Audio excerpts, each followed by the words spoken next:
Justice and Focus Symposium at the Cooper Union. We're glad to have you. We are honored to have Dr. William Pepper serve as our MC for today's presentations, and we will bring him up in just a moment.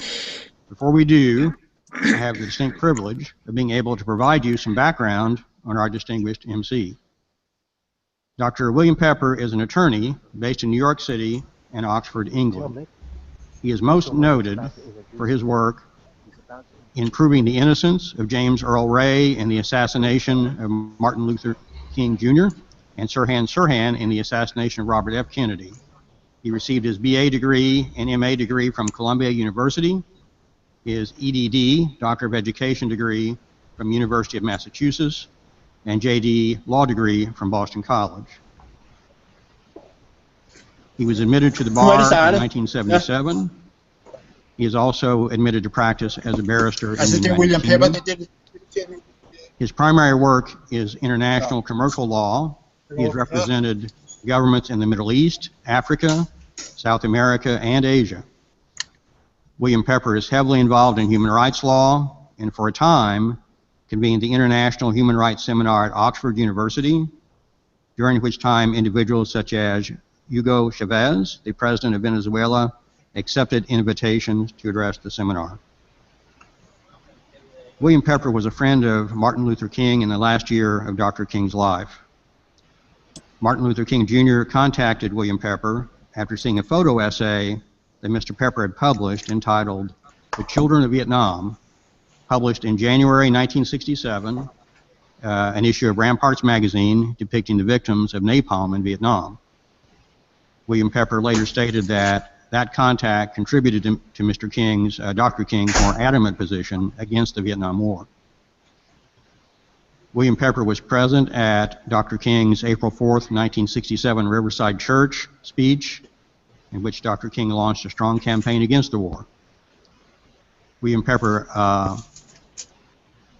concluded that Dr. King's assassination was part of a government conspiracy, and he became James Earl Ray's last attorney. Mr. Pepper argued that Mr. Ray was framed by the FBI, the CIA, the military, the Memphis police, and organized crime figures from New Orleans and Memphis. Dr. Pepper represented the King family in a wrongful death civil trial, which was King family versus Lloyd Jowers and other unknown co-conspirators. That trial lasted for 4 weeks, and over 70 witnesses were produced. Mr. Jowers testified by deposition, stating that James Earl Ray was a scapegoat and not involved in the assassination. Mr. Jowers testified that Memphis police officer Earl Clark fired the fatal shots. On December 8th, 1999, the Memphis jury found Jowers responsible and found that the assassination plot also included, quote, government agencies, unquote. The jury took less than an hour to find in favor of the King family for the nominal damages they requested. The case was litigated on principle. Mr. Pepper is the author of several books. The first was Orders to Kill: The Truth Behind the Murder of Martin Luther King Jr. The second was An Act of State: The Execution of Martin Luther King, and the most recent, The Plot to Kill King. In his books, William Pepper shares the evidence and testimonies that prove that James Earl Ray was a fall guy chosen by those who viewed King as a dangerous revolutionary. The commentators have stated that his findings make his books some of the most important of our time, which I would agree, basically describing the uncensored story of the murder of an American hero that contains disturbing revelations about the obscure inner workings of our government and how it continues even today to obscure the truth. His books include the discussion of the 1999 trial, new testimony and forensic evidence, pointing to government involvement in the assassination cover-up. Mr. Pepper has roundly criticized the U.S. media for its lack of coverage of the trial. He also criticized the 1998 report by the U.S. Attorney General, an investigation undertaken by the Clinton administration in lieu of the independent investigation that Mr. Pepper had requested, as did the King family. Mr. Pepper, as I mentioned, was also involved in representing Sirhan Sirhan, the gunman convicted in the assassination of Senator Robert F. Kennedy in June 1968. In February of 2012, Dr. Pepper and co-counsel Lori Dusick filed a court brief in U.S. District Court in Los Angeles claiming that a second gunman fired the shots that killed Robert F. Kennedy and petitioning for the release of their client, Sirhan Sirhan. I was informed that the petition to the U.S. Supreme Court in that case was recently denied. William Pepper has also advocated that George W. Bush be charged with war crimes, and although we could say more, it is now my distinct honor to present to you Dr. William Pepper, attorney and barrister.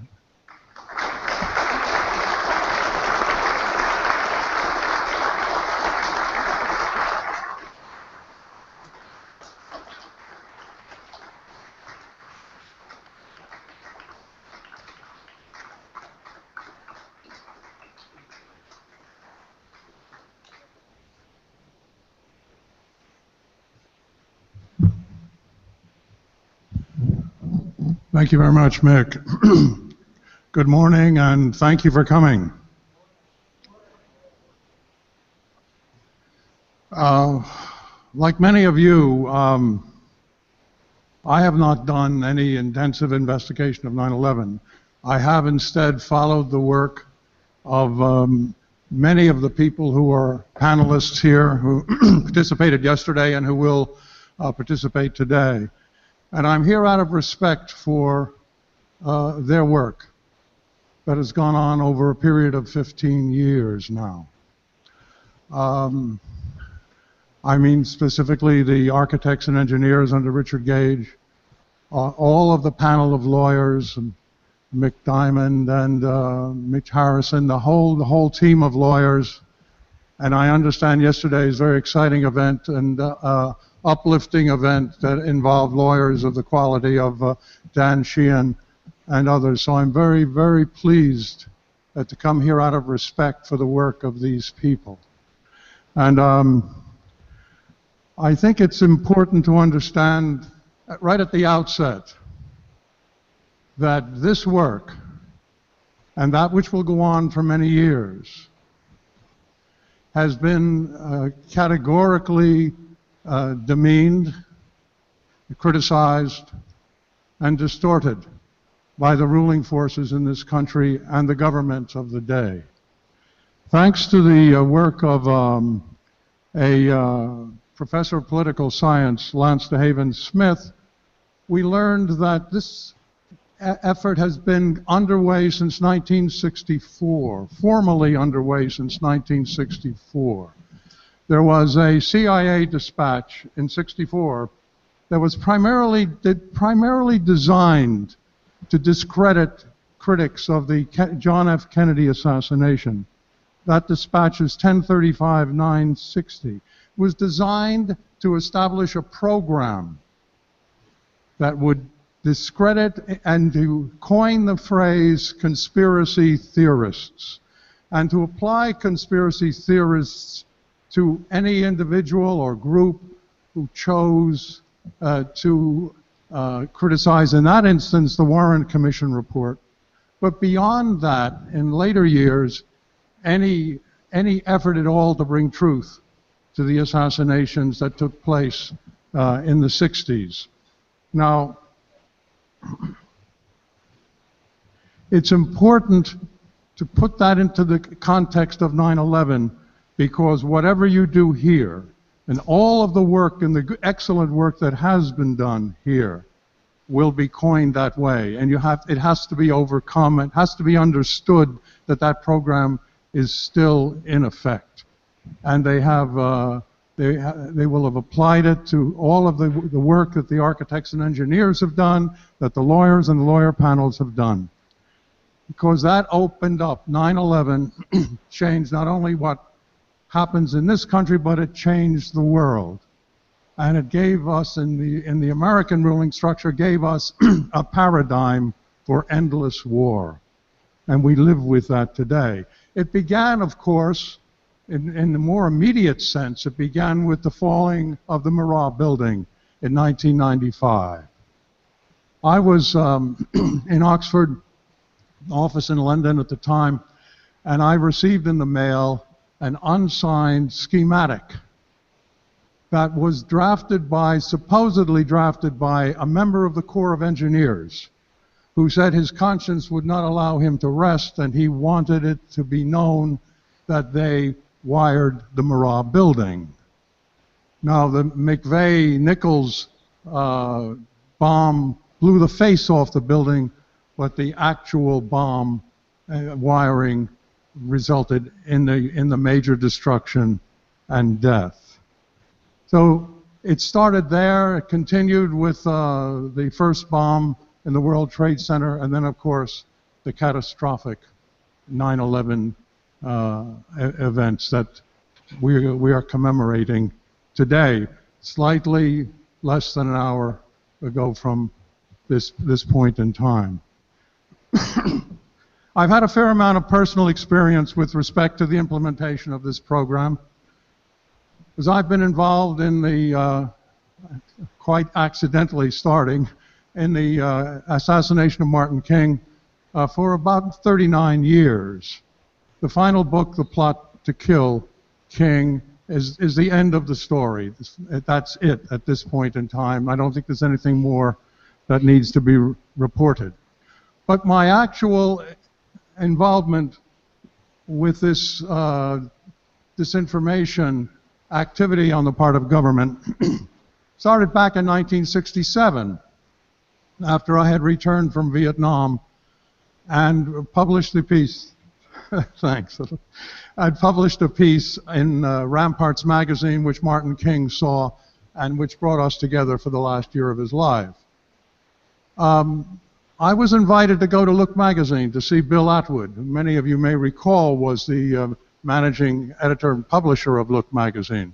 And as I walked in the door, he strode to me and put out his hand. He said, "You'll be pleased to know I had a visitor last week." And I said, "Oh, and who would that be then?" He said, "Averell Harriman flew in from Washington to bring me greetings from the President of the United States and to ask me for a favor." I said, and what did Governor Harriman want? Governor Harriman said the President would greatly appreciate it if I would never publish anything that Bill Pepper wrote. So he said, "Well, how do you feel about that? You're not even 30 years old, and the President of the United States is worried about my publishing something that you wrote." I said, "I'm more interested in what you said to Governor Harriman." And he said, "Well, I told him we're going to meet you next week." And I was interested that he knew we were going to meet you next week. But I told him we're going to meet you, and if we liked what you had to say, if we believed it, and if we believed the documentation that you provided to us and the photographs that you provided, then we were going to publish. I want you to tell that to the President and give him my best regards. So that was Bill Atwood. Now, a short time later, Bill Atwood had a heart attack, and he left Look magazine. He had the heart attack after another close-by meeting with District Attorney Jim Garrison, who flew up from New Orleans, and after a 1 a.m. telephone conversation with Bobby Kennedy after that meeting. 3 hours later, Bill Atwood had a heart attack, left Look magazine. The facilitating deputy editor, Chandler Broussard, was fired, and of course, the article never was published. That was the beginning of my first taste of a government effort to control media.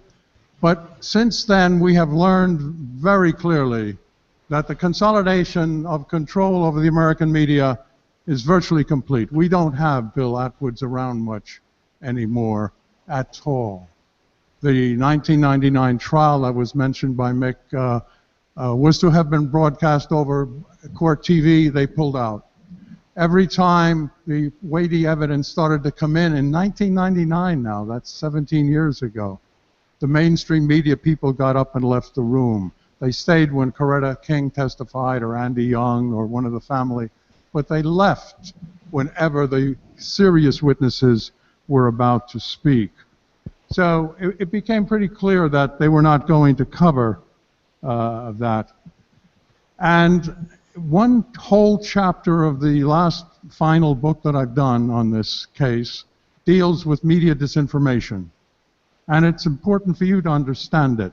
They started media disinformation in 1968, and they carried it forward to the present time through 2014 in every way conceivable in terms of books and articles, television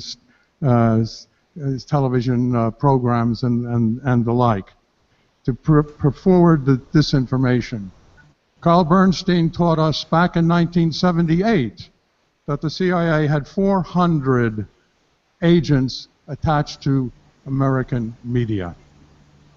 He said that Sulzberger gave Allen Dulles, who Mr. Roosevelt, by the way, wanted to prosecute as a war criminal, it gave Allen Dulles 12 slots on the New York Times. So far as we know, those have been rotated throughout since 1959 with respect to critical issues. I left this country in 1981 because we had too much surveillance on the beach near where we lived, and duck blinds across the road. And the final straw was when my 4-year-old son got a phone call threatening the life of his father. And I said, this is no way to raise a family. So my first family was removed to Cambridge. And that's where they were raised. And I commuted back and forth.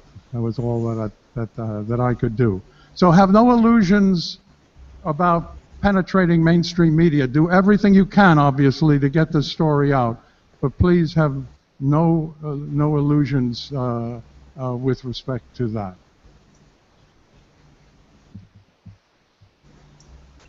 Now, my role is primarily here today is to introduce the various panel members, and the first panel I'm going to introduce is the Lawyers Committee. This is a new lawyers group that's been formed to create a public interest law firm to investigate and move forward toward a potential state, federal, international litigation relating to issues surrounding 9/11. With the goal is to try to increase governmental transparency and open up some windows that have been long closed.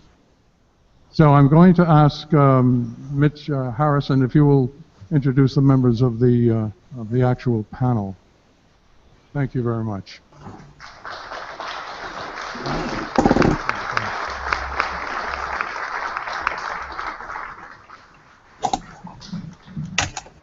So, folks, before I do that introduction, we hope to have a special guest, and I don't know if he's available yet with our technology, not yet.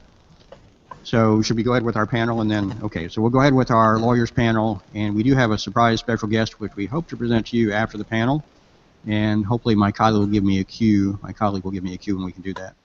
So, let me call you back up to do that introduction. Thank you.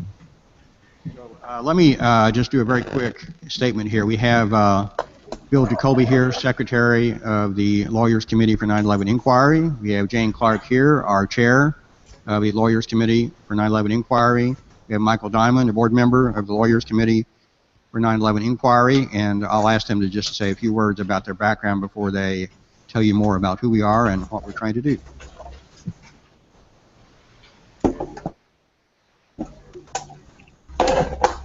I'm Jane Clark, and I'm from the Dallas-Fort Worth, Texas area.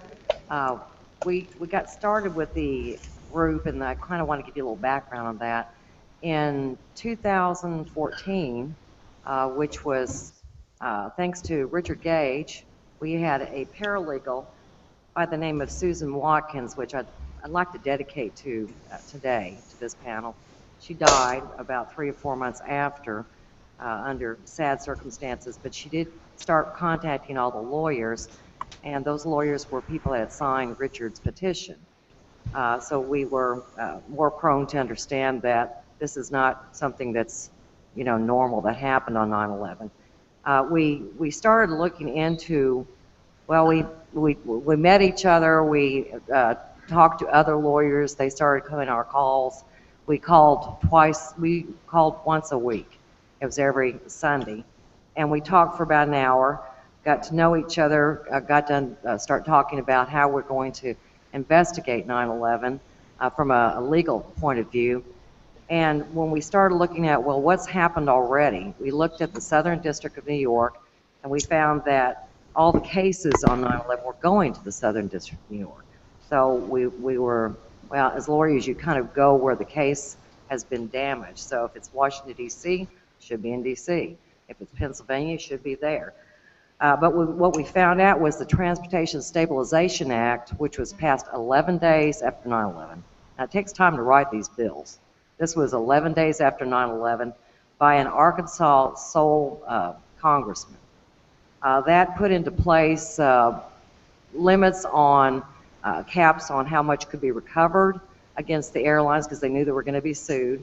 It also included a provision in there that all cases had to go to the Southern District of New York, which is a federal court. So that's why all the cases, no matter where they originated, the Gallup case got transferred to New York. Any cases that were any other locations went to New York. So we looked at New York and looked at the Southern District to see what was going on in those dockets. And we saw the dockets were long. We saw there was lots and lots of people involved, lots of lawyers, of course, the 9/11 families, and only about 95 or so families actually sued. The rest of them pretty much took the government payout, and that was put in place to pay for the families of the 9/11 victims. The ones that did, you can see the long docket sheets, and anyone's really open to go to pacer.gov. That's where those dockets are. They're long, they have a lot of people in them, but the bottom line was we realized they really didn't have a lot of discovery. And discovery is where you find the evidence of what happened on 9/11.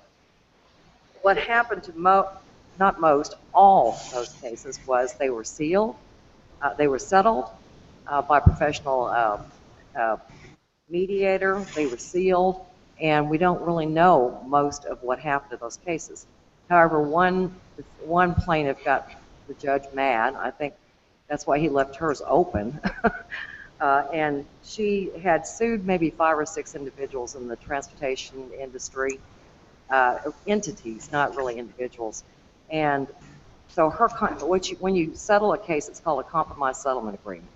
She settled that case. It was for a reasonable amount, considering she lost her husband. She also settled the case against the defendants, which meant, okay, we're compromised, you've paid us, we're done. But the unusual thing is she settled against 150 defendants she didn't sue at all. And those were individuals, Silverstein Properties, other different entities that were around the World Trade Center. And we're like, well, she didn't sue them, so how could she settle with them? But it was part of the compromise settlement agreement, and that's what happened. So we looked into that, and we thought, okay, that's unusual. But what we do as a group is we meet together. We're trying to study everything surrounding the 9/11 events, trying to get primary evidence, which is what you need for court, that's verifiable in a court that can be admissible. And we're looking toward gathering cases now, gathering information now. We have some FOIA cases going that we'll be talking about later on in this event. But this is a large case, 9/11. And we don't say who did it because we don't really know yet. Of course, everyone has their ideas. But we're very serious about going forward, very, very serious about doing whatever we can legally, and we certainly hope you will support us. Thank you.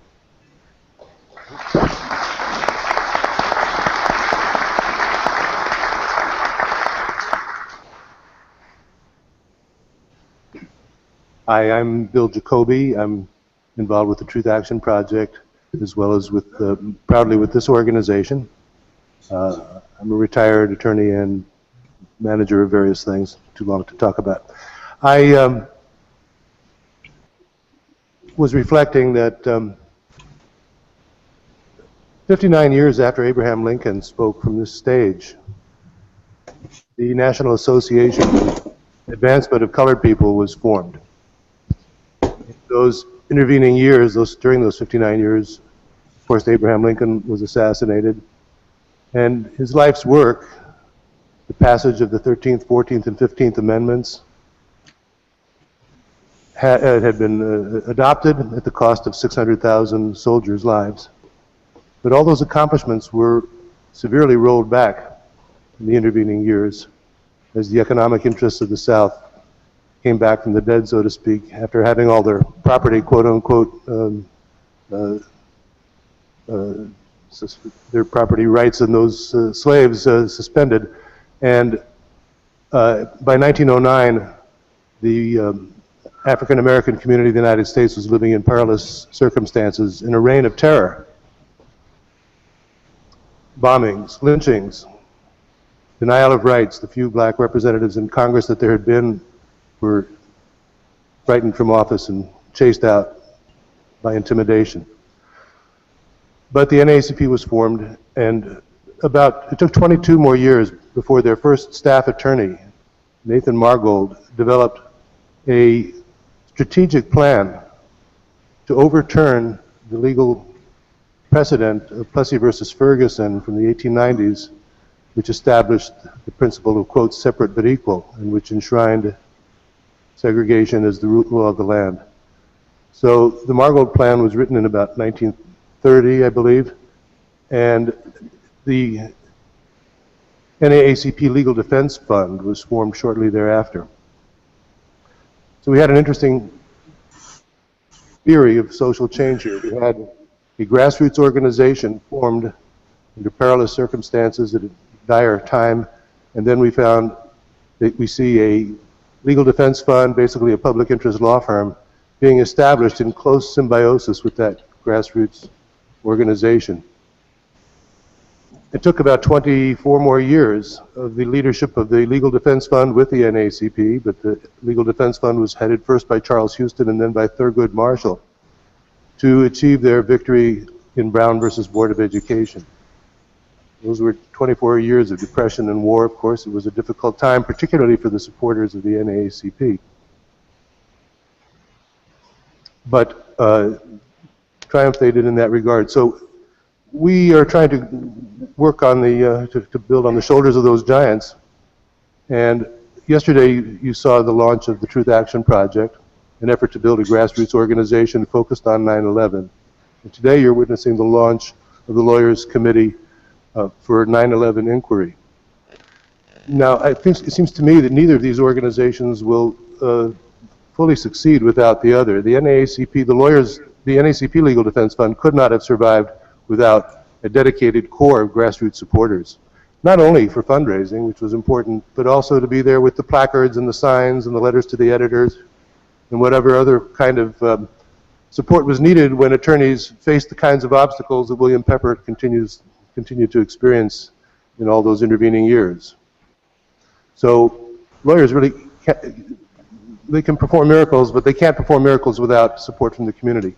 And the community, the grassroots organization, really needs the intellectual leadership, the thought leadership, the strategic leadership of lawyers if what we seek is change through law, peaceful change. So we encourage all of you to, in your individual capacities, if you're law students, think about ways you can approach us, and we will work with you to find ways that you can add such a meaningful activity to your lives. If you're lawyers now, think about ways you can build our network and support our endeavors. And all of you, if you can see your way to support this organization and perhaps get involved in the grassroots development that we discussed yesterday by going to www.911tap.org, you will be helping to build the groundwork of support that can make these efforts possible. Thank you very much.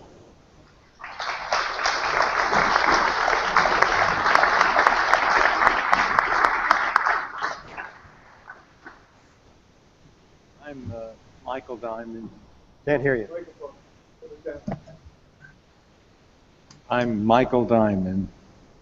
It's a pleasure to be here. I started to practice law in 1965 and I retired in 2002.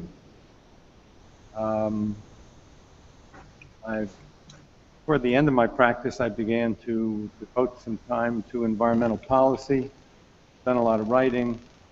The chief item that I've been writing about is the domestic violence clause. That's in Article 4, Section 4 of the United States Constitution.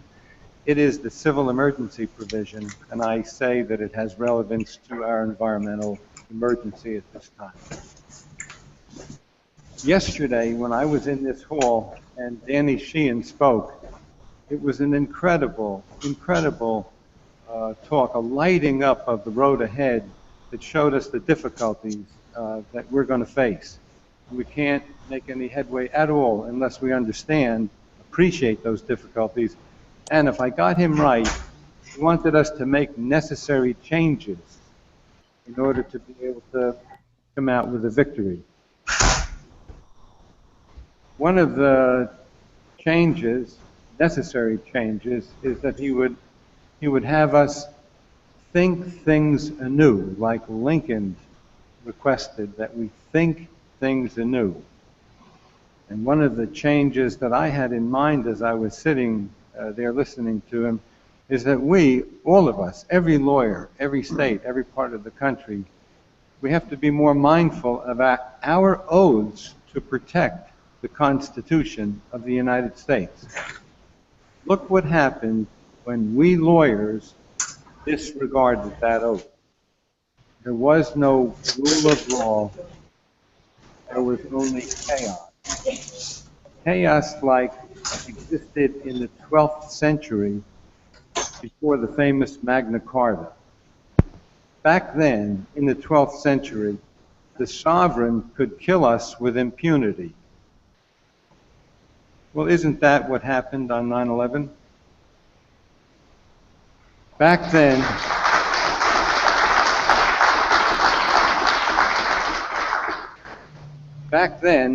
in the 12th century, before the Magna Carta was signed, the sovereign could take us into wars without end, for personal purposes. And I ask you again, isn't that what happened on 9/11?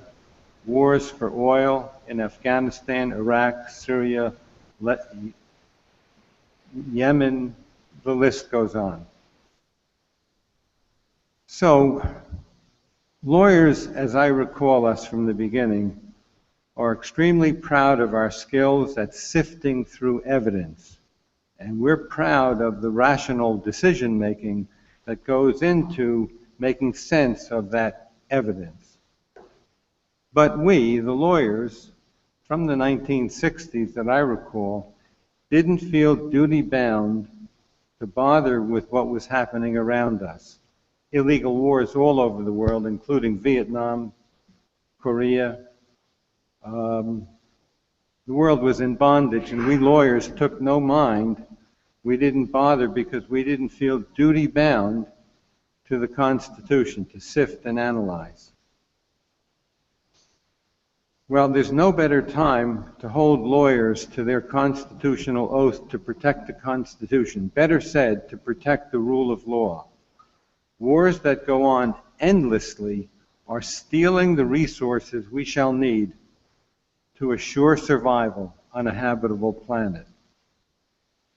So when Dave Meiswinkle, the head of New Jersey 9/11 Aware group, and I'm a member of that too, a proud member of that organization too, when he said over a year ago that we had to visit law schools and take this message to lawyers, I mean to include in that message that they have to begin to understand and take seriously the oaths that they took to protect the Constitution of the United States.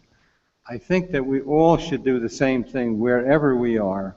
Talk to lawyers everywhere you go, because that's a message that may pave the way for a successful operation by our group. Thank you very much.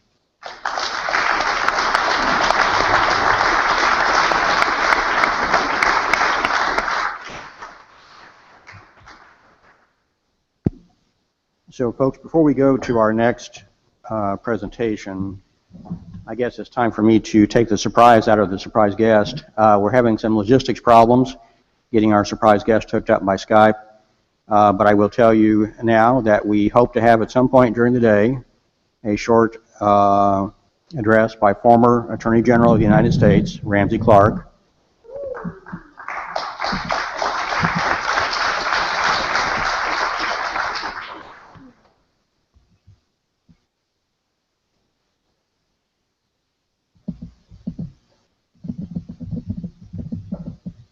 So when we, hopefully we'll have that privilege and honor, and when we do, we'll ask William Pepper to introduce his friend, Ramsey Clark, to you all.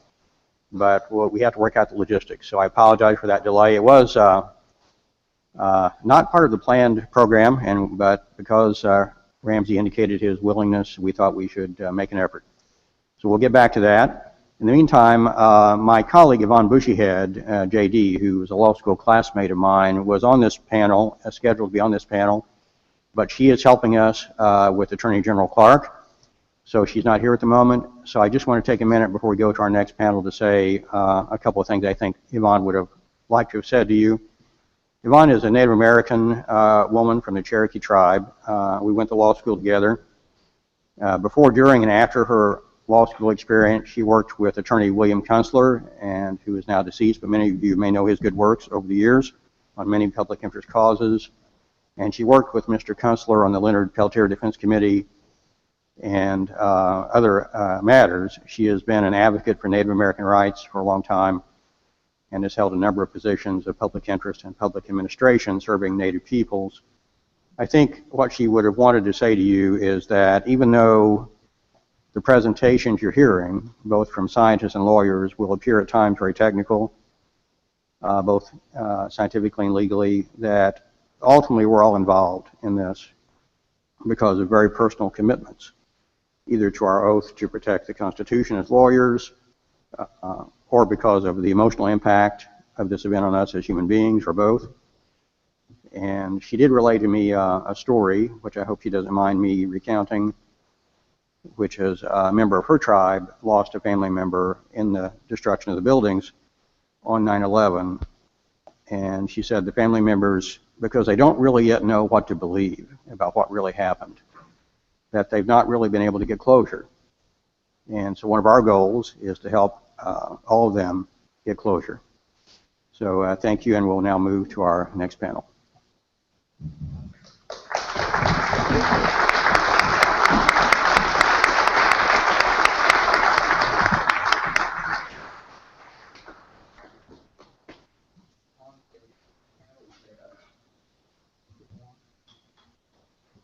Bill?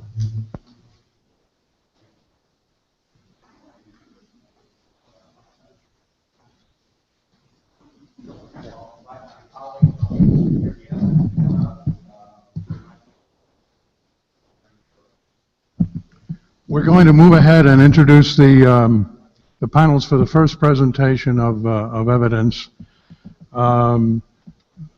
Leading scientists and engineers, architects and scholars who are to present the scientific evidence accumulated over the last several years.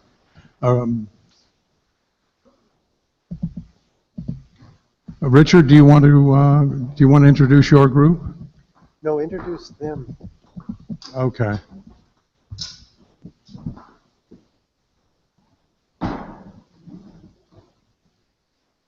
How are you? Good to see you.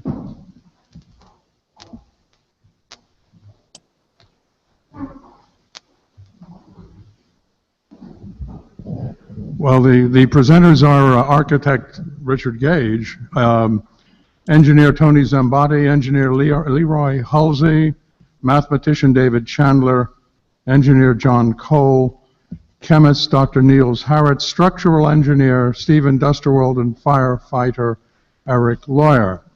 On the attorney panel is Mick Harrison, Dave Meiswinkle, Mustafa Nananduza, Andrew Craig, and Bill Vale, with guest panelists Dan Sheehan, Judge Impasamato, and Barbara Honegger. I know Barbara is one of the reasons that I decided to come here, because she has been an indefatigable researcher for so long on the critical issues here. So we'll let you go ahead with the presentation of the evidence. Mr. Gage, before you begin, I just wanted to say that we have a couple new panel members here. We have Dave Meiswinkle on my right, Mustafa Danusa to his right, Bill Veal to his right. We have Barbara Honegger on the far left. And again, we are honored to have Danny Sheehan and Judge Impasamato But I wanted for the panel members you haven't heard yet, just to give them a moment to give a brief summary of their background. So Dave, would you start? Can't hear you. My name's David Meiswinkle. I'm a retired police officer of 23 years. I was a whistleblowing police officer, very familiar with local political corruption.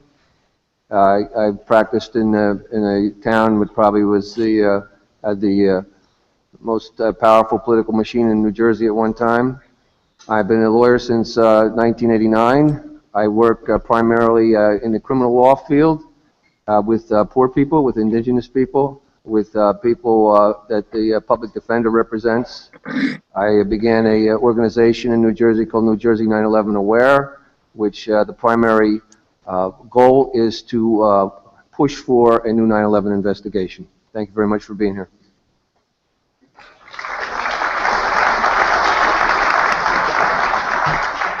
And Mustafa, would you give us a brief background on yourself? My name is Mustafa Indanusa. I'm an attorney, still practicing. I graduated, I've been practicing since 2001.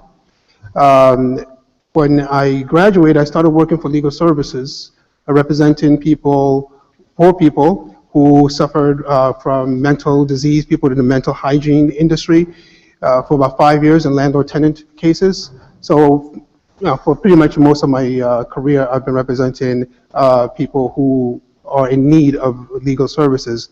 After 5 years with legal services, I left and I went into private practice.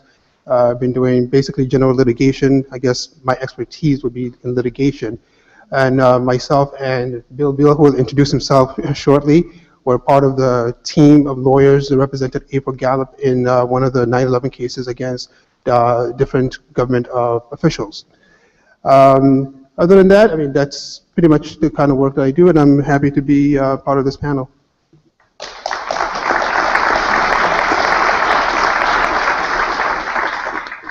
And Bill Veal, if you would give us a brief background on yourself, please. Sure.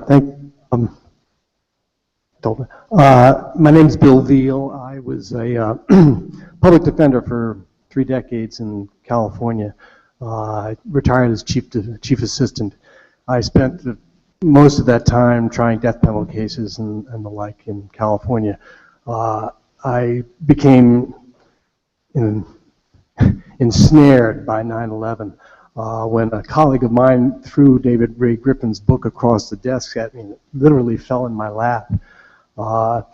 When nothing else was done, I decided that something needed to be done, and I was a person who could theoretically do it, but I was lucky enough to know a fellow named Dennis Cunningham, who's one of the great civil rights lawyers in this country, and we got together and we filed a lawsuit against those high government officials whose names are Dick Cheney, Donald Rumsfeld, and General Richard Myers, and we accused them of mass murder and treason.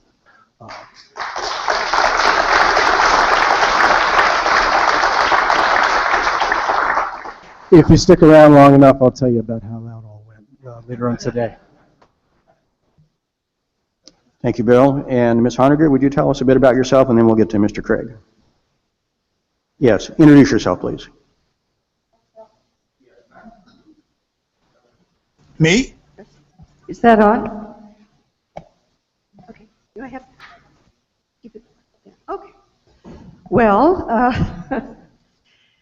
my name is Barbara Honegger, and I've been a researcher, public speaker, and writer on 9/11 issues, especially the Pentagon and the anthrax attacks, since really day one. And I'm a former top federal official in the Department of Justice in the White House, and I'm the author of the book October Surprise, and Danny Sheehan and I go back about 30 years in our Iran-Contra Truth Movement days. So that's a pretty good summary. Thank you.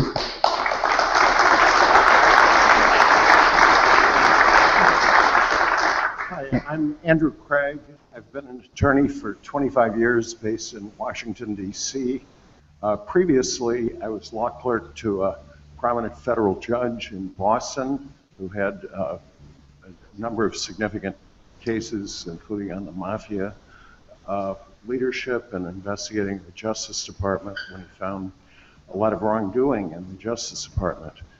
Previously, I had been a newspaper reporter, and among my assignments were 5 years full-time covering the federal courts for the Hartford Courant, the oldest paper in America. Currently, I'm, among other things, director of the Justice Integrity Project, which since 2010 has undertaken nonpartisan investigations of courts and judges and prosecutors bypassed by the mainstream media. To wind up, I should say that by happy coincidence, my involvement in 9/11 deep state research was prompted in significant part initially by the courageous and insightful and compelling work of Barbara Honegger sitting next to me. So thank you for that. Thank you, Andrew.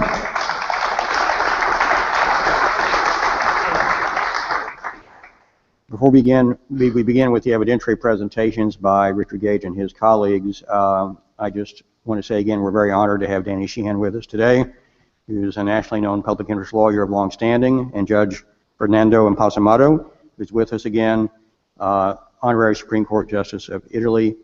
And I'll give each of them, if they want to say something preliminary, go ahead and take this opportunity. Danny, do you have anything you want to say before we start?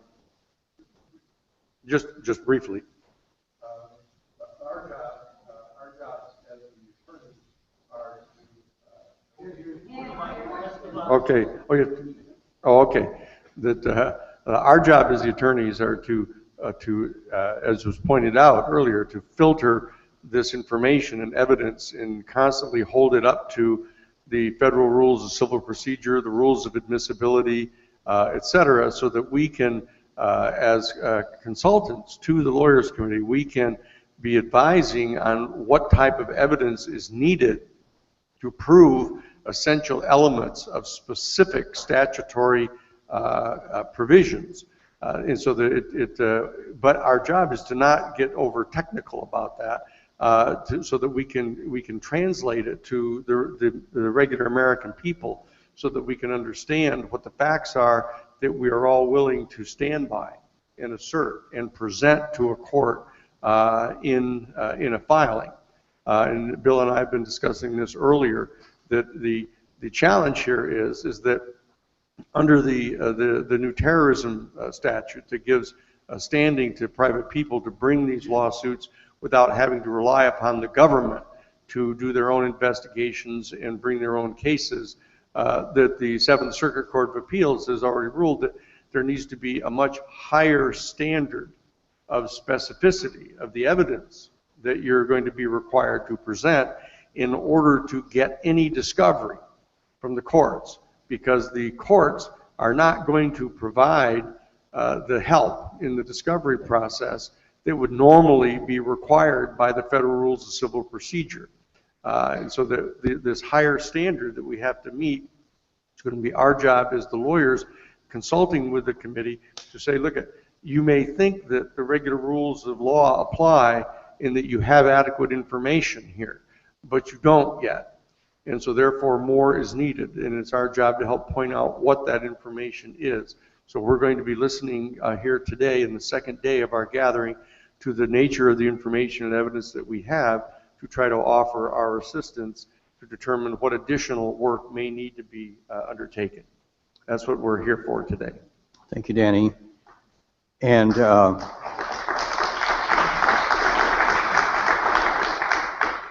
does Judge Impacimato like to make a preliminary statement? I think that we have just an informal grand jury, because we have to listen, hear the expert and, if possible, the witnesses. And so I am facilitated because some of these experts I heard about 5 years ago at Toronto hearings, like engineer Richard Gage, yes. So I think that we have to leave that, to explain their reconstruction and their analysis, diagnosis, and give evaluation objective without being conditioned by our convincement personal. So I think that it is better that we give them the time needed for the explanation, because it is better that I stop my speech. Thank you. Thank you, sir.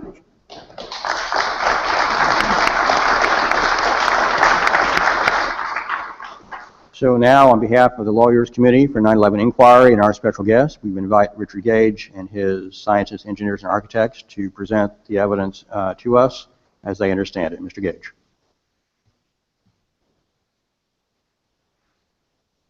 I'm Richard Gage, AIA, member of the American Institute of Architects and founder of Architects and Engineers for 9/11 Truth. I'm joined by 2,700 other architects and engineers whom I represent, who are calling for a new investigation of the destruction of all 3 World Trade Center skyscrapers on 9/11. You'll see why today. I've been an architect for about 28 years. I've worked on numerous types of construction, including many steel frame structures that are fireproofed, including the ones you see here. $400 million project near Las Vegas with 1,200 square feet of fireproof steel framing and mid-rise office construction. We're going to start today by letting you know that there's a number of documents that we're providing for the record, including these publications and DVDs by AE 9/11 Truth and our other expert witnesses, including our 55-page Beyond Misinformation, our 15-minute documentary on World Trade Center 7, and the Firefighters, Architects and Engineers, which features Eric Lawyer, founder of Firefighters for 9/11 Truth, that you'll be hearing from today. Our landmark DVD, 9/11 Explosive Evidence, which features 40 high-rise architects, structural engineers, metallurgists, chemists, physicists, controlled demolition experts, all laying out the evidence for the destruction of these high-rises. Our original DVD, 2 hours, 9/11 Blueprint for Truth, our book, 9/11 The Simple Facts, and the website full of information from leading forensic structural engineer Leroy Hulsey, whom we'll be hearing from today as well, including peer-reviewed papers by Tony Szamboti, article by Graham McQueen on the eyewitnesses about explosions, which Graham will be featuring after lunch. Our mailer, World Trade Center Physics, which has gone to 55,000 people, and 15 years later on the physics of high-rise collapses in the Europhysics magazine, the Europhysics News organization, which has featured it on their website very recently in the last couple of weeks. Other references, Journal of 9/11studies.org and 9/11speakout.org, of course, as well as the peer-reviewed paper by a team of 8 international scientists, which we'll be hearing from Niels, Harrit, Chemist in Copenhagen today. And that is that peer-reviewed paper. Now we're going to start today with World Trade Center Building 7, the 3rd skyscraper to collapse on 9/11, which, curiously enough, even though it is the 3rd worst structural failure in modern history, is not known about by most architects and structural engineers in this country at all. And that is very puzzling, because you're going to see that its destruction is mysteriously defined as caused by normal office fires. And yet we have evidence to the contrary, which begins our controversy this morning. 47 stories tall. This would be the tallest building in most of our states. It wasn't hit by an airplane. This is a building about 350 feet away from the Twin Towers. Standing here by itself, it survived the destruction of the towers in the morning and came down about 5:20 in the afternoon.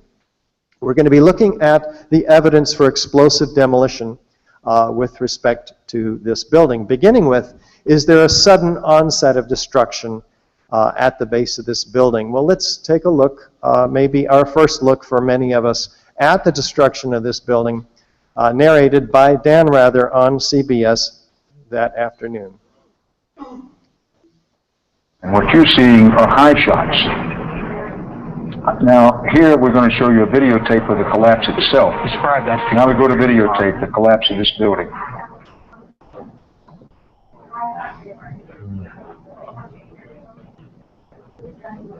It's amazing. Amazing, incredible, pick your word. For the third time today, it's reminiscent of those pictures we've all seen too much on television before, when a building was deliberately destroyed by well-placed dynamite to knock it down. Well, that's very helpful information from Dan Rather. Indeed, he's using his intuition. That's what we should all be using instead of what we are told by authorities. But let's proceed. Is there a symmetrical, straight-down collapse into the building's footprint? We're looking at 8 or 9 or 10 of the key features of controlled demolition with respect to our research, our deposition today. As you can see, the building is collapsing straight down and symmetrically. In fact, you'll see the main penthouse and screen wall in the center collapsing just a half a second prior to the overall building collapse, indicating all core columns, 24 of them, must have been removed at once. Now, this is in direct contradiction to the official NIST report, which we will be discussing in a moment in more detail. But let's take a look side by side. A known controlled demolition, a series of them on the right, World Trade Center Building 7 on the left. The question is there any similarity? Is there enough similarity to warrant an investigation into the possible use of explosives? Especially since it looks exactly like one, and especially since fire, the official cause of this building's collapse, has never brought down a skyscraper ever. Yet NIST, the National Institute of Standards and Technology, who was tasked by Congress to explain these collapses to the American people, did not even look seriously at the hypothesis of explosives. They focused on fire, normal office fires. These are the fires in these buildings. These are the worst fires that we have photographic or video evidence of.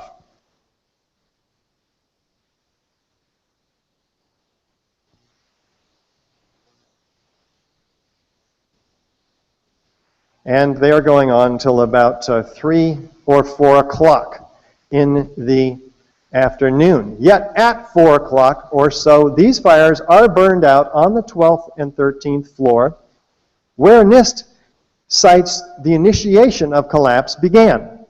And so this indeed could not have been responsible for the thermal expansion in these buildings if they were in fact out an hour prior before.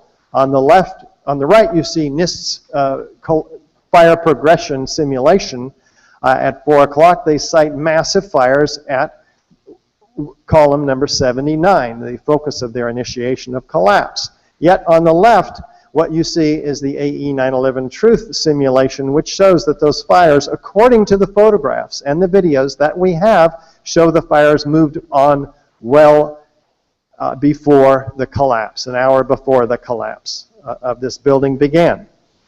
So we have a theory by NIST which says that there were massive fires in this northeast section, causing thermal expansion of these long span beams that you see at the top, pushing this girder off of its seat on this column 79, which caused floor 13 to fall on 12, 12 on 10, 10 on 9, etc. for 9 floors, leaving this column 79 unbraced for that distance, which then it buckled or bent and broke allowing a complete vertical collapse inside the building, which then we're told, which caused the collapse of the east penthouse. You'll see all of this in a minute. And then this vertical collapse travels laterally through the building.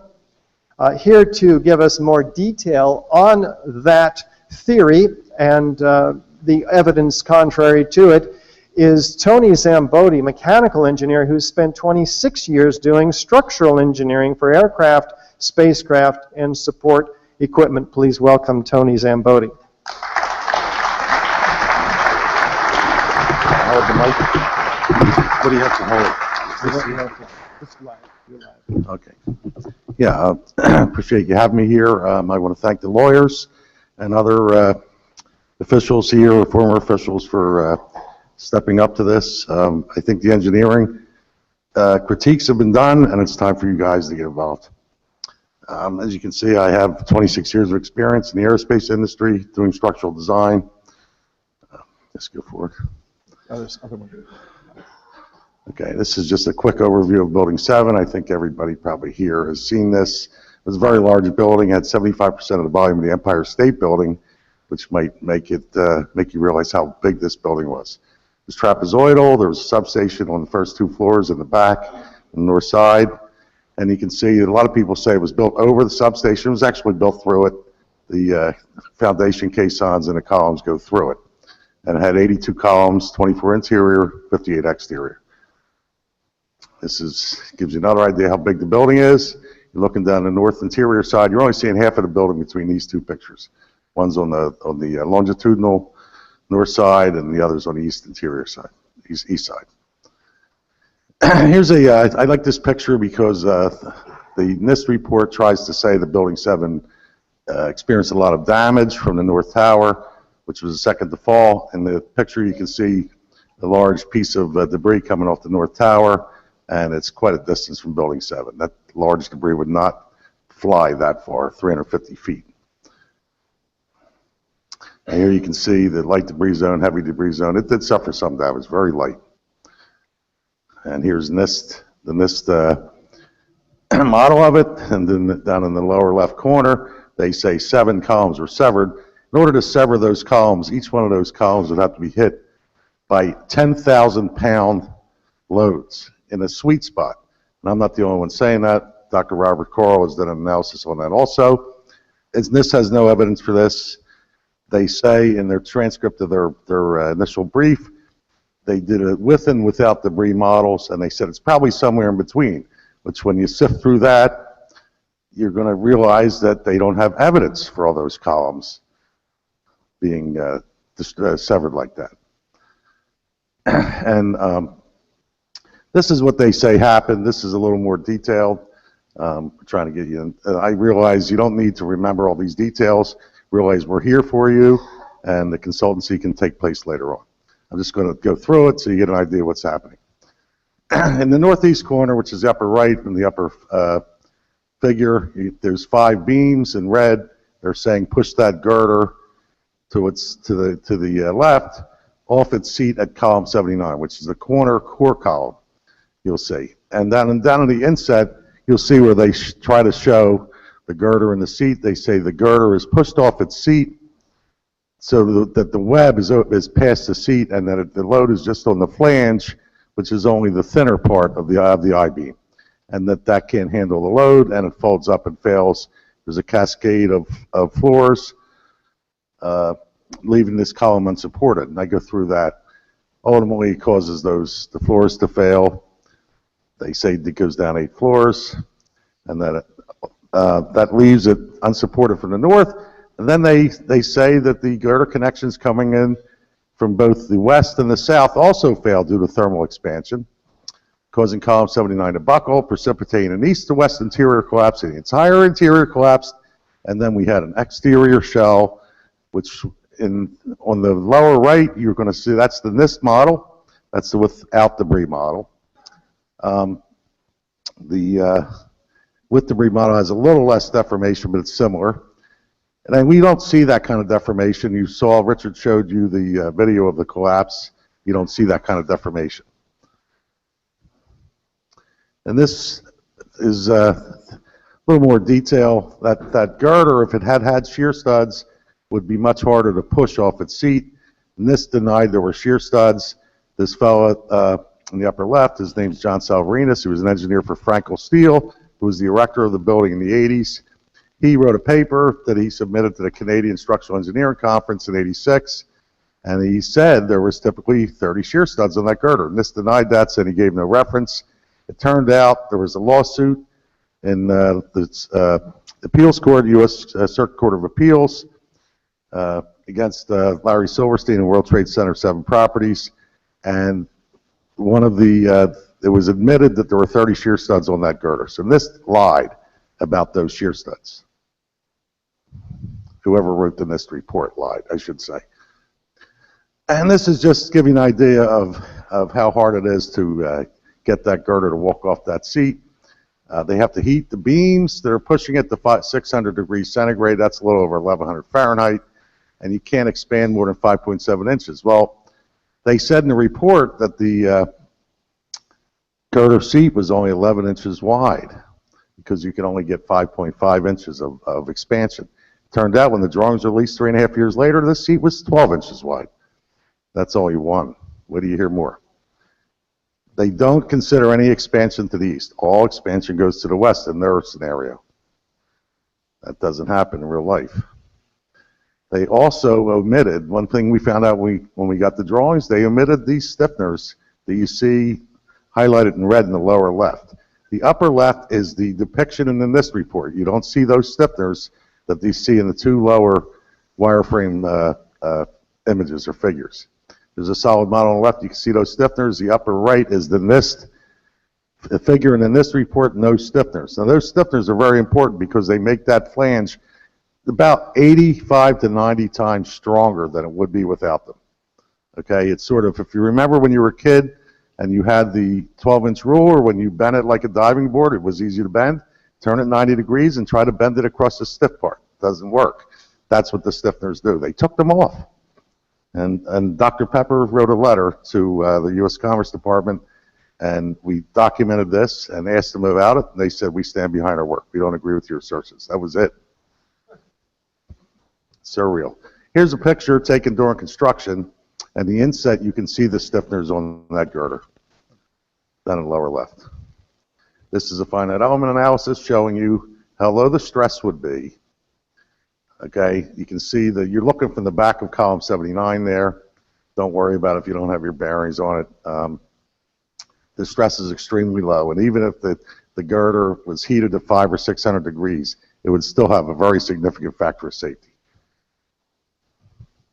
This is the ARUP report. This was done for that the lawsuit in the Circuit Court of Appeals, and they show something that's ignored. That if you look on the right side, you're going to see column 79. It was an I-beam H column type of configuration and had 2 by 26 inch side plates welded to it, and that's what's sticking out. Well, the girder, because it's heated, is going to go against the column flange, and it's going to get trapped by that side plate.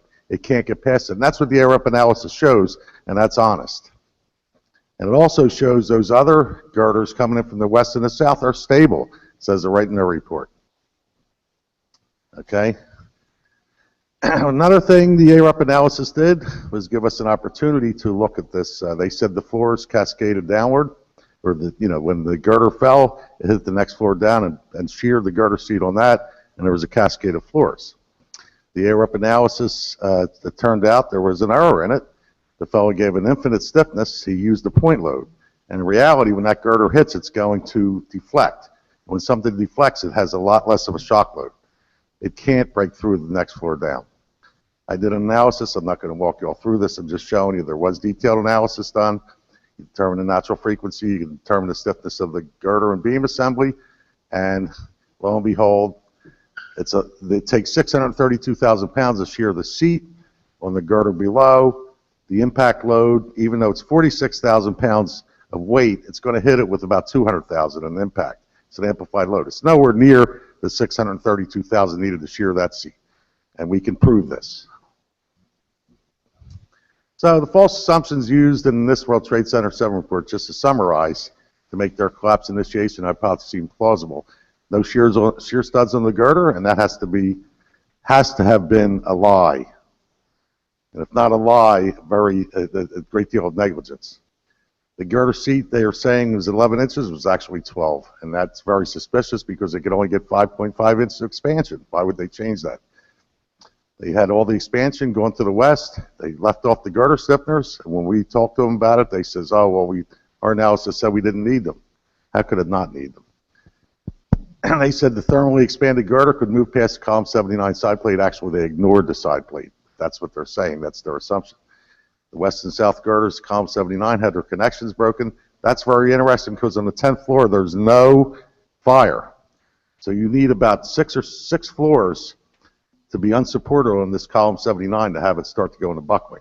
Well, in the middle, there was fires on floors 7 to 9 and 11 to 13. There's none on floor 10. It could go 4 floors without support. They try to say that the girder, 2 stories up, 26 feet up, pushed on column 79, pushed it to the east, and broke the connection that was still cool under floor 11 because there's no fire on floor 10. Another thing to be proved, they provide no analyses. Again, they don't provide analyses for these things. And of course, the northeast floor failure cascades, that's impossible, and that can be proven. Just real quick, I just want to show, at the beginning, you can see the east penthouse collapses itself first before the rest of the building. And a lot of people try to say, well, it was taking 16 seconds to collapse. That's not really true. It turns out the east penthouse had to go down. It was a separate and distinct event. And the reason I'm going to say that, this is a NIST on the right.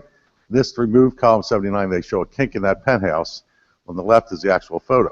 That's only indicative of a failure below, not how far down. Doesn't mean it's at the 13th floor of the 47-story building. And it looks like, because you can only see window breakage 15 stories down, and the shock wave goes top to bottom. This was happening at 13th floor up. You wouldn't see a shock wave just from top to bottom. And the windows would be broken on more than just the roof down 15 stories. The daylight's only visible in the upper windows, and it's a 144-foot wide building, so you'd see a lot more daylight than that, at least a few floors. This is a video, but I don't really need to show this. But I got it.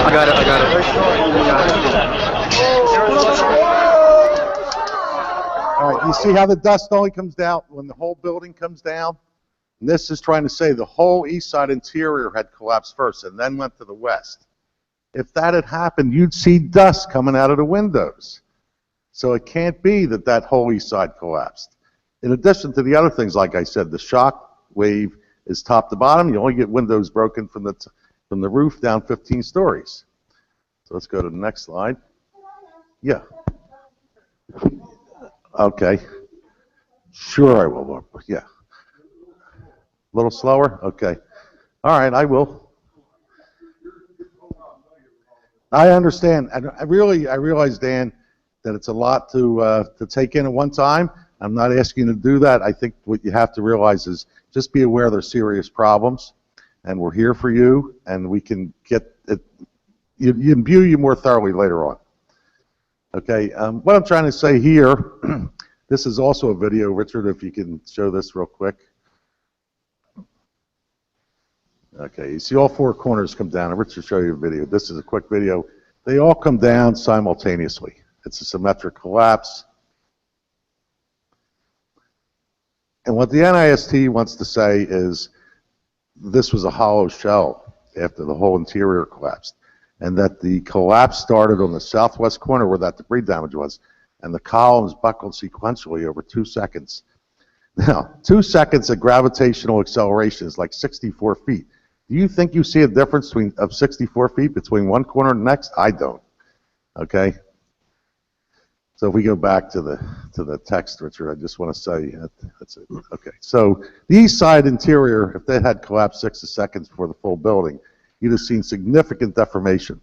Those columns could only stand 16 stories unsupported laterally because then they start to buckle. It's too slender.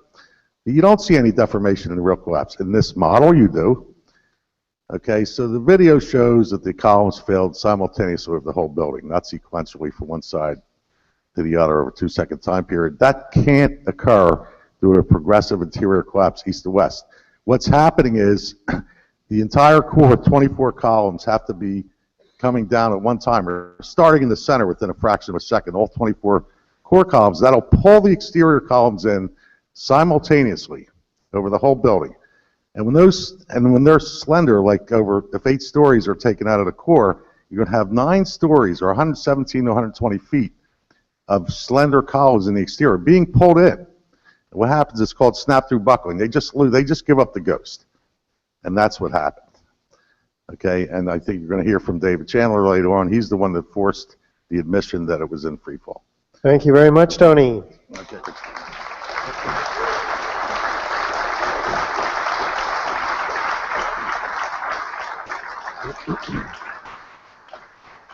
So NIST performed their own computer animation in an effort to prove their theory of this thermal destruction, expansion, which caused the destruction of this building. And as you can see, on the left we have the video. On the right is their computer animation.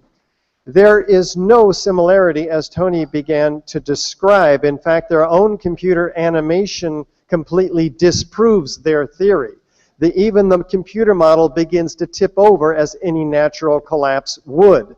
You can see the vertical collapse we've been talking about here. They try to prove there's 400 structural steel connections failing every second in their computer model in order to get it to try to fall as fast and symmetrically as the video actually shows. But you see buckling actually in their computer model, which also we don't see on the video. To go into a greater effort to understand what couldn't have happened in this building for its destruction, I'd like to bring up one of the top forensic structural engineers in the country from the University of Alaska, Professor Leroy Hulsey, structural engineer, PhD. Professor Hulsey?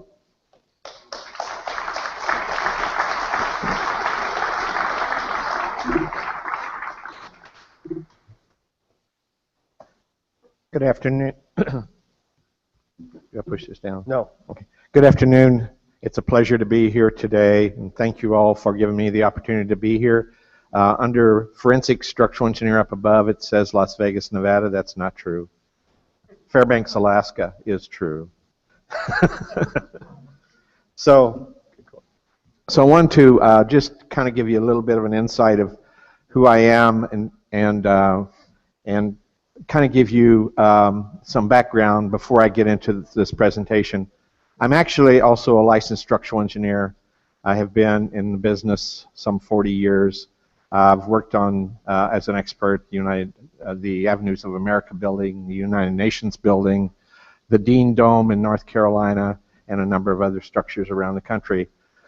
So what I'm bringing to this presentation is the fact that I've done a lot of work on structural investigations, and so when I was asked to do this, to investigate the collapse of the World Trade Center 7, I thought it was quite an honor, and I've put together a team that I feel is really, really good. Dr. Fang Xiao, who is a postdoctoral researcher who did his PhD under my work, and then Zili Kwan, who is a PhD student now, and because of this project, I've redirected his research effort, and he's going to be looking at fires on high-rise buildings and particularly steel structures. So that being said, let me take you to this first slide and focus your attention onto the blue outline. And we're looking at the plan view of the floor 13. Column 79 is not identified there, but you see column 76 and 78. And if you remember that picture of the building falling a moment ago, that if we rotate this 180 degrees and put the blue on the left and the stuff on the right, that blue area represents the NIST's approximation of connections for this building. The portion on the left of this plan view they chose not to put any of the connections into their finite element model, which indicates that the section to the left is much stiffer than the section to your right. Furthermore, they didn't approximate the stiffness of the connectors on the exterior port of the building. Now, what does that physically mean to you and I? What it means is when you heat up a bar, the bar is going to try to elongate.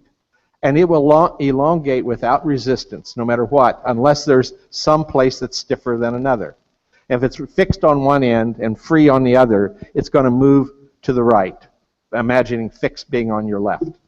If I was to put fixed on your right and free on your left, it would expand to your left. Now, if I fix it on both ends, it can literally tear itself apart with a fairly low temperature. So here's the situation on this building. When this modeled it, they did not model it correctly because there are connections everywhere. And so that means part of this building was treated more stiff than the other part. And if remember when you saw the thing come down, what happened is part of the building was coming down differently than the other part. That should have given them a clue right away. That's not what really happened. Take a look at this picture right here. See that red line down? The left part is where they modeled the connections. The right part, they did not. So the left part, when it starts to fall, is coming down fairly rapidly, but the right part is really, really stiff. And so it's not anywhere simulating what really happened in the real building. So that immediately should have told them that this model that they were trying to use to argue that fire brought this building down was wrong right away. And from the first time I saw this, I was wondering what in the world is wrong with this model. And it wasn't until a few weeks ago we identified the real cause of this. You know, and that's through this process because we've modeled every connection. So let's examine the NIST approach for a moment. They've said there's more than 5.5 inches of movement at that girder to push it off the bearing, and so that the column was no longer resisted there. Well, you can imagine that being real stiff on one side, the amount of movement that was occurring was going to accumulate over that length, whereas actually the more stiffer part is near column 79. It didn't move hardly at all. So the issues that led to that 5.5-inch movement primarily were due to the fact that they didn't model the connections properly. And there's some question in my mind about even in the place where they did model the connections, they were not connected and properly substructured within the model itself. And I realize I may be using words that you're not familiar with, and I apologize for that. But what I'm really trying to say is that in the real structure, they had bolts and they had these connections, putting beams to girders and so forth. And on part of their model, they didn't include those. On the other part, they did, or they attempted to. We did everywhere. So they also so the issues that led to the 5.5 inches of movement and more, it was actually more than that, was they treated the non-composite, the girders as non-composite. In other words, what they did when they looked at the thermal expansion, they didn't include the concrete slab in it. That was totally wrong. They separated the connection modeling. That was wrong. They missed the wide flange stiffeners. That was wrong. So, so giving you kind of a comparative narrative of what we did versus what they did, our floor framing steel connections were addressed by using the word springs that basically if there's some resistance to the bolt and how that is resisting movement up and down, and there's some resistance to rotation and all that kind of stuff. We addressed that in these connectors. So in this table, you'll see they did it partially, in other words, over part of the floor system. We did it everywhere. Exterior steel framing connections were included by us, but were not by them. In other words, there was a sense of stiffness that was not correct. Girder to column stiffener plates were included by us, not by them. The floor composite with beams, we included, we said they were composite. We also said they were not composite. We wanted to look at all extremes to make a comparison between whether we could simulate what they did or not. The floors with composite beams and girders were examined by us, yes, not by them. And by the way, I think you can imagine that even if they were not composite, the concrete deck is fairly heavy. It's going to be sitting on the beams and the girders, and so to slide the concrete with respect to the steel, there's a lot of friction.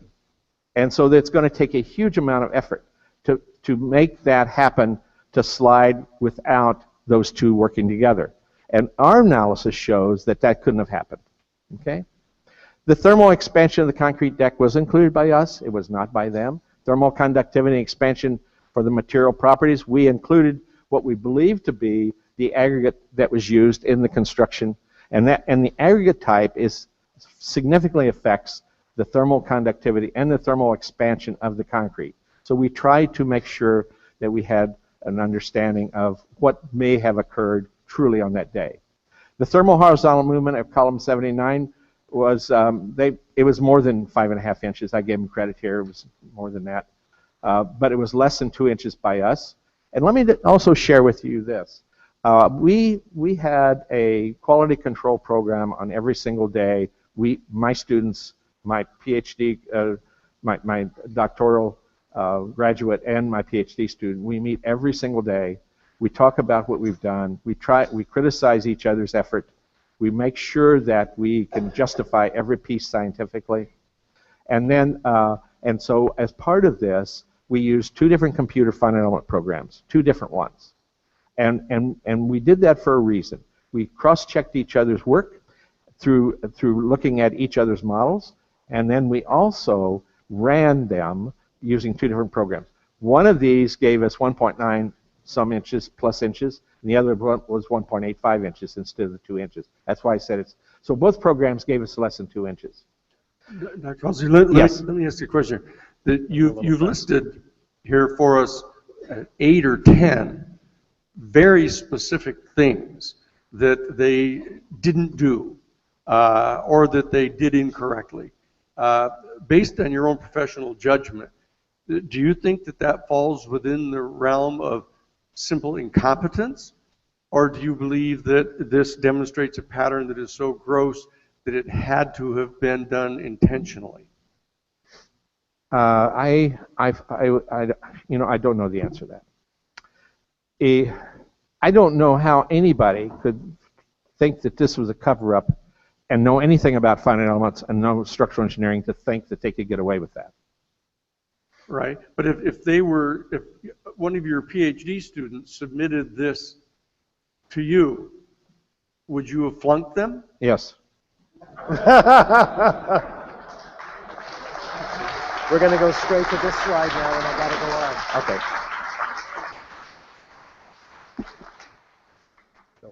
So my answer to you today is that the fire did not bring this building down.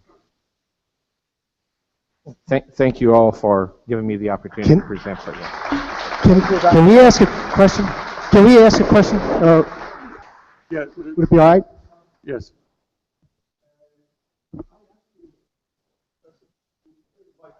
Can't hear you. I want to stress that the NIST report regarding the World Trade Center 7, have you studied this the part of the report?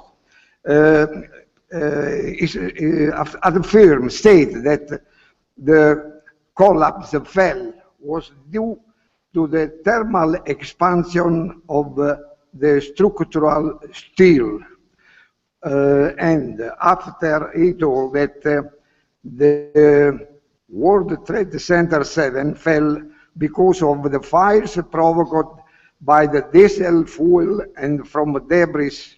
Do you think that it is possible that there is a cause between a connection between the fire expansion and the fall of the World Trade Center 7?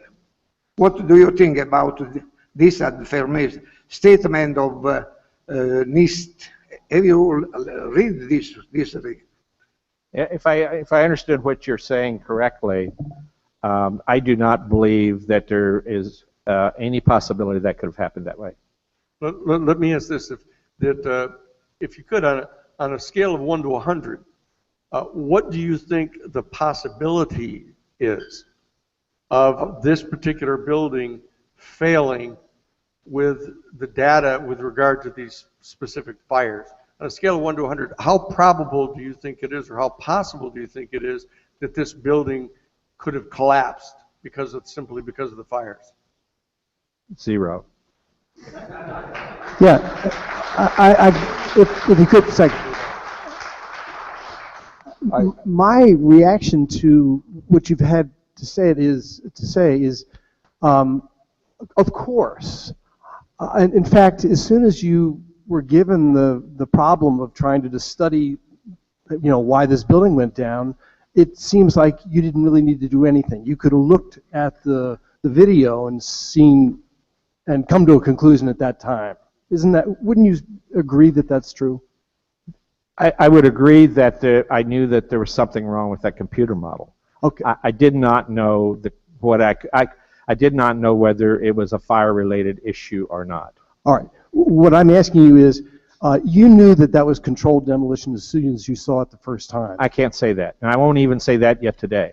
Okay, so you were allowing for the possibility that building came down as a result of something other than controlled demolition. Is that what you're saying? What I said from the day one when I took this on is that I may not be able to tell you what brought it down, but I'll tell you what didn't bring it down.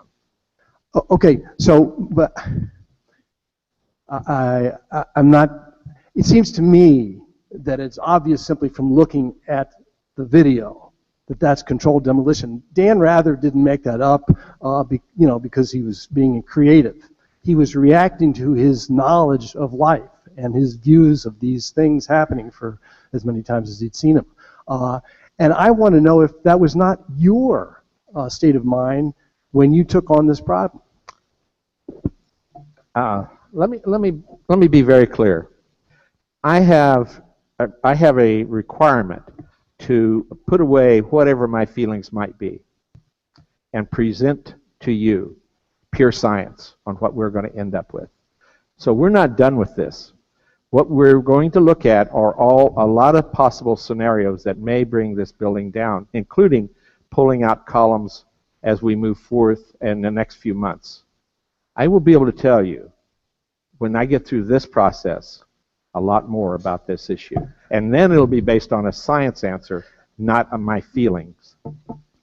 Professor, thank you very much. We've got to move on. Thank you, Dr. Hulsey.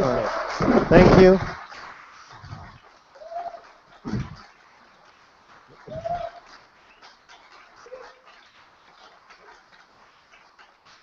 So the question is, how do you bring a building down symmetrically? Well, we have to remove all 80 columns within a fraction of a second in order to do that. So the question before us is, can fire accomplish that? Dr. Hulsey has said no. We know that fire is an imprecise process. It's an organic process. It moves through the building, burning the fuel, available fuel, in 20 minutes in a given area and looking on for fresh new fuel sources. So when a building collapses due to fire, and never has a high-rise collapsed due to fire ever in the 100-year history of high-rise fires, where we have almost 100 examples of much hotter, larger, and longer-lasting fires in these buildings, not one has collapsed. Yet this one collapses neatly into its own footprint, as you can see here. So how fast is this building coming down? We do have an analysis of this from David Chandler. Is David back online? When we get David online, he's a physics teacher from Portland, Oregon. He has a bachelor in physics from Harvey Mudd College, a master's in mathematics, and 35 years teaching physics and high school. David, are you online?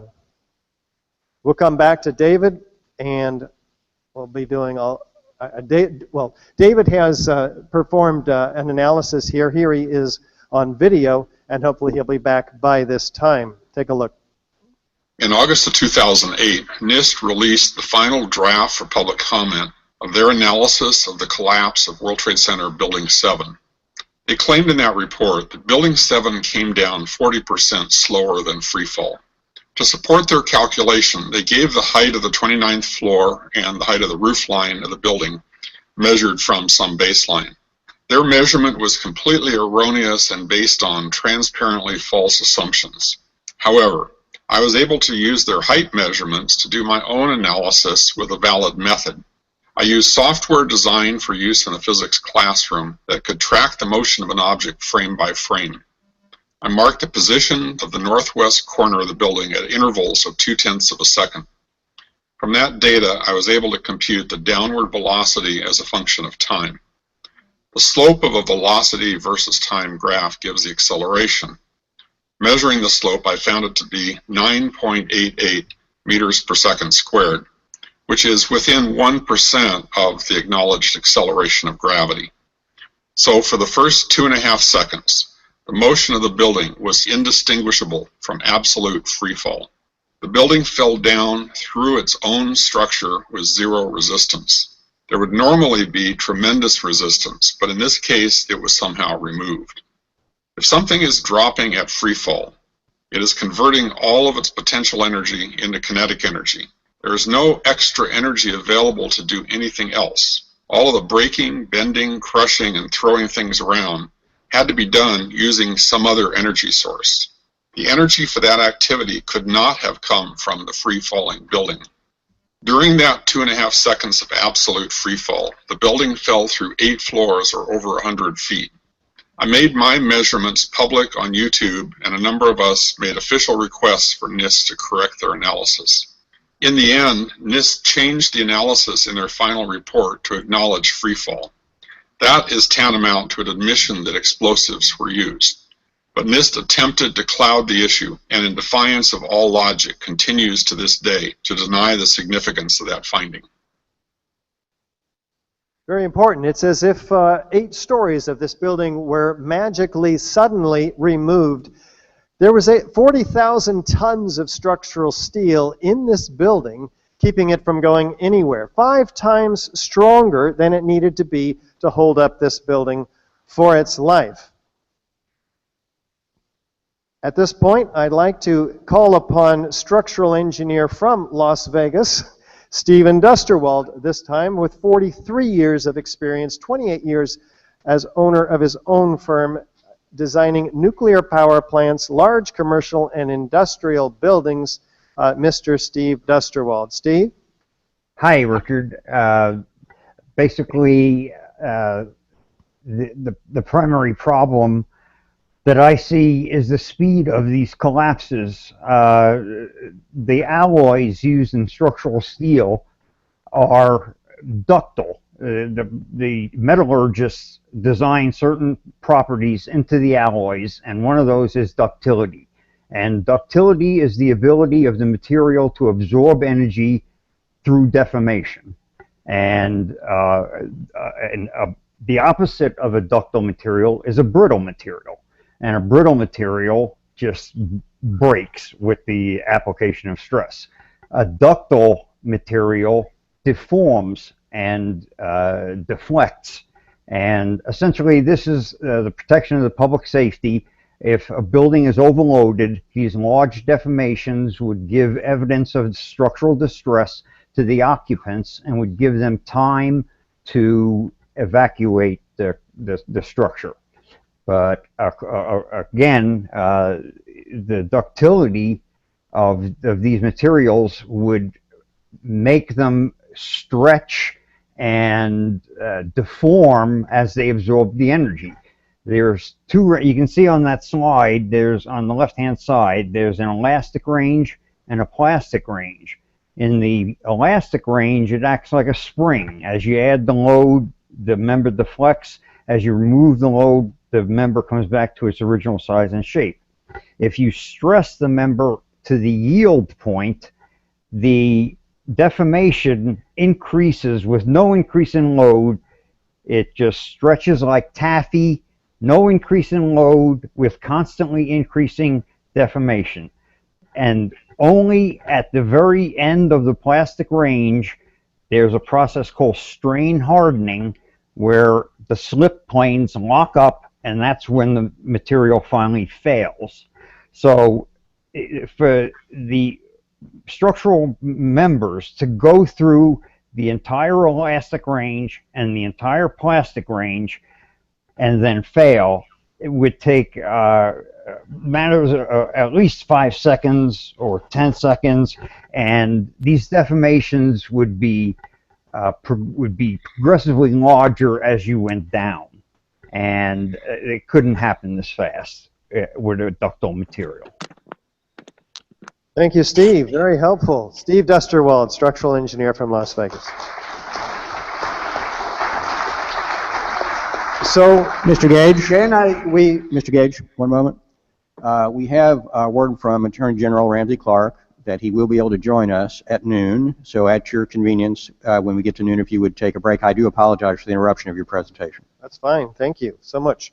So we have the total dismemberment of the steel structure. This is important. This is after it comes down. What we see is a pile about 4 or 6 stories tall. That means we have a 47-story moment-resisting steel frame structure. As Steve was describing, the properties of reduced like a house of cards to this pile. That means every column was separated, dismembered from every beam. Normal structures fall. You can see the mangled building certainly at the bottom, but the steel or concrete, in this case, members are not completely dismembered from each other. Do we have witnesses that hear sounds of explosions? Here's Kevin McPadden, former Air Force medic, on the scene. And then it was like another 2-3 seconds, you heard explosions. Like, boom! It's like a distinct sound. It's not like when compression, like boom, boom, boom, boom, boom, like floors that were dropping and collapsing. This was boom, and like you felt a rumble in the ground, like almost like you wanted to grab onto something. To me, I knew that was an explosion. There was no doubt in my mind. There are no explosions in any of the final reports from NIST, and yet, as we'll see, there's a lot more. Including at Building 7, this witness. I'm going to call in Bill Rosati. He was here when it all happened. He saw it for himself. Bill, if you can just tell us what you saw, what you heard. I was standing like 2 blocks away, and all of a sudden I just seen a big flash, and then I seen the building coming down, and I just seen people just running everywhere. Chaos. When we got to the 8th floor, I started walking to one.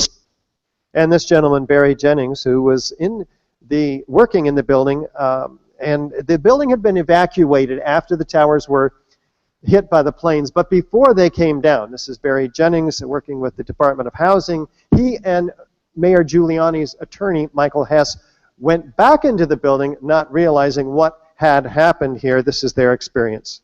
When we got to the 8th floor, I started walking to one side of the building. That side of the building was gone. The first explosion I heard when I was on the stairwell landing, when we made it down to the 6th floor.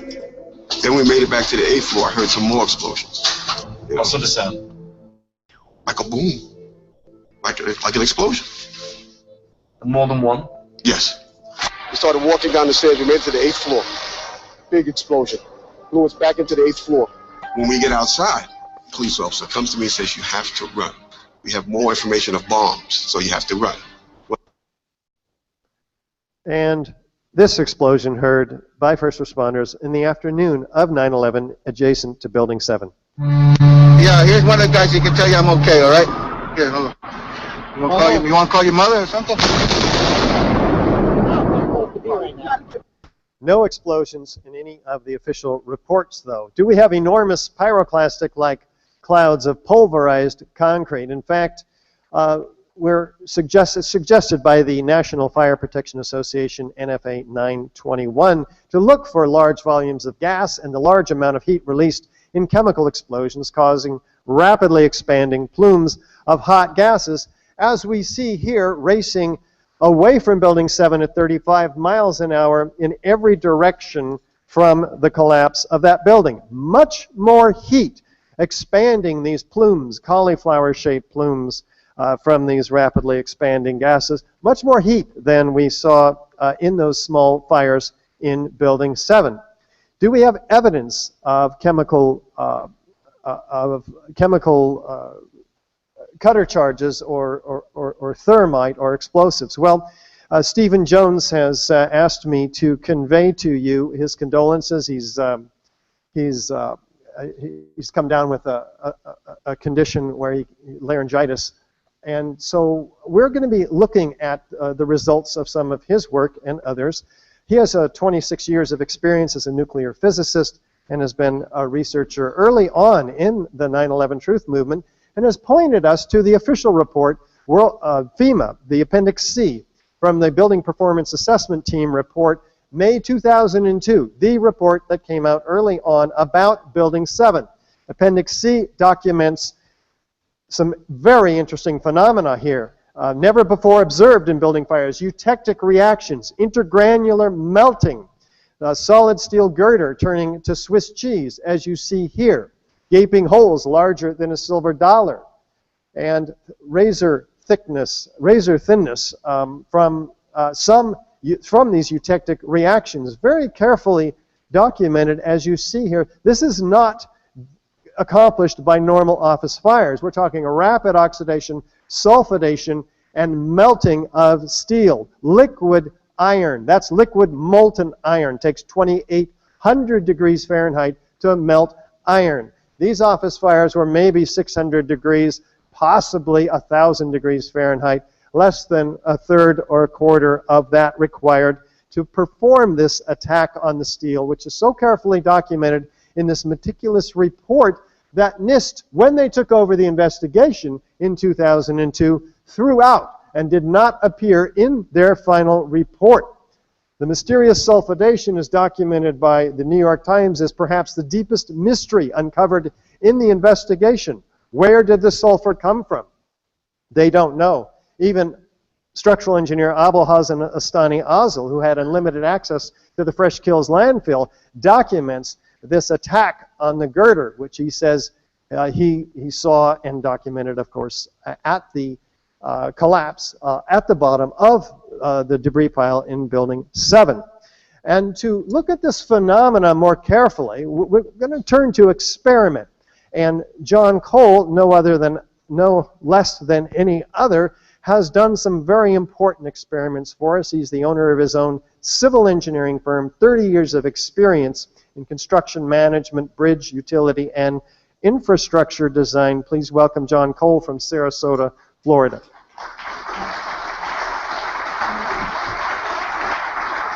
Mr. Gage, can we ask Mr. Cole to hold for a moment? I just want to check. This would be a good time to do Attorney General Ramsey Clark, or we can do it after Mr. Cole. Do you have a preference? This will be 5 minutes. That's fine. John?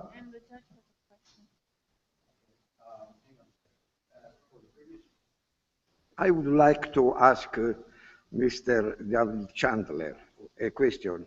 But David will be coming back to answer that question.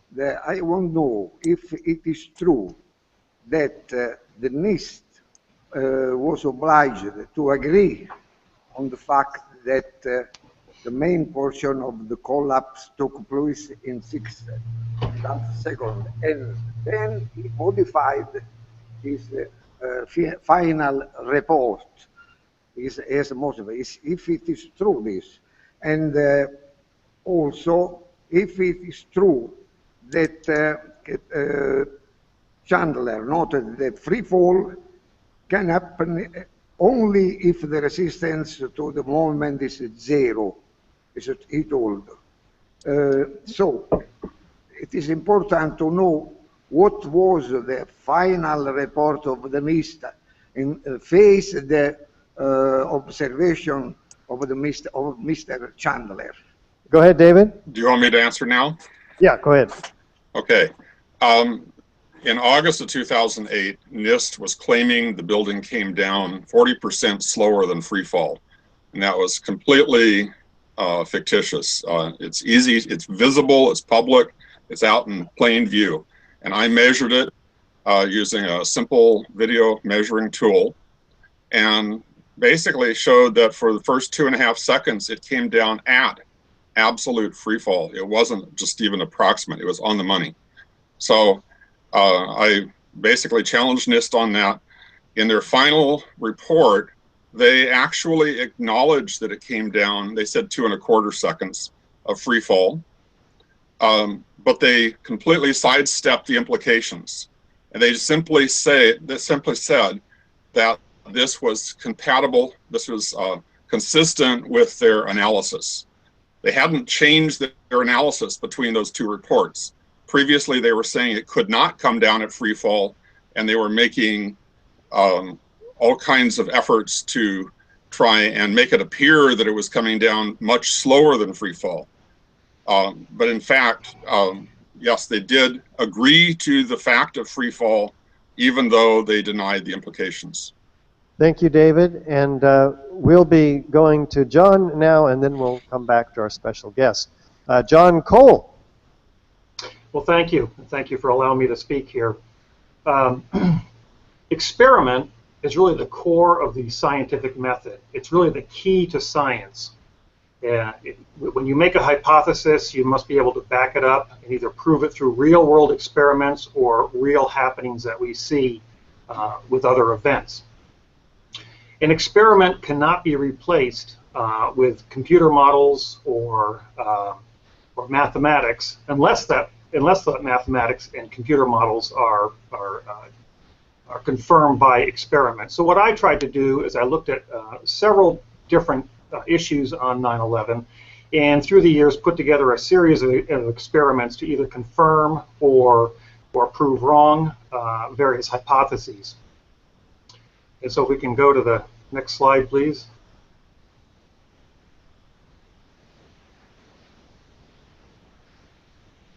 We have somebody moving the slides along.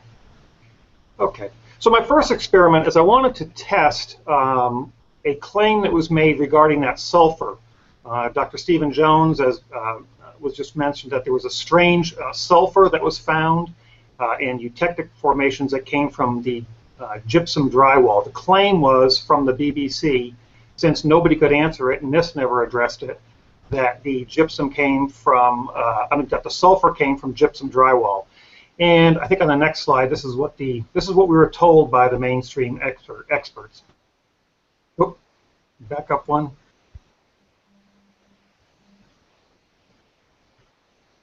Okay. Well, the BBC made a statement that the sulfur came from the gypsum drywall that stewed in the pile for weeks. So they never put together an experiment. So I put together an experiment where basically I took a steel column or a steel beam and I wrapped it with gypsum and I burned it for several hours in the fire. Here it is right here. Then I removed the gypsum and I removed everything after it stewed, and there was no intergranular deformations, no thinning of it. It was still solid and sound. So by experiment, we're proving that the gypsum drywall was not the source of the sulfur. It had to be some other source. So that's just that's the first experiment. Thank you very much, John. And we'll come back for additional experiments when we come to the World Trade Center Building 7 from John Cole. And I believe we have a special guest.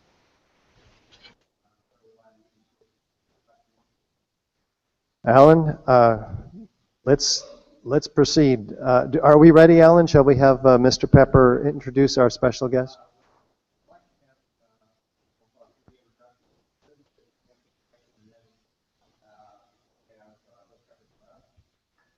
Can we confirm, Alan? Is our special guest on screen? Okay, I have no confirmation of that, so let's proceed until.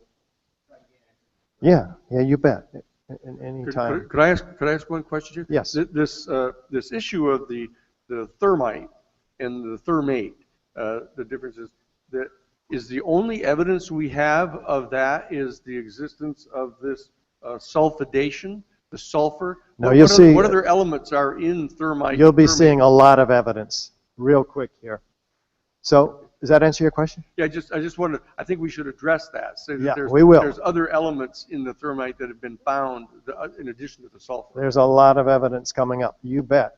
Now, fire, as we mentioned, has never destroyed a high-rise building, and fire cannot count for any one of these typical 10 characteristic features of controlled demolition that we see here, let alone all of them.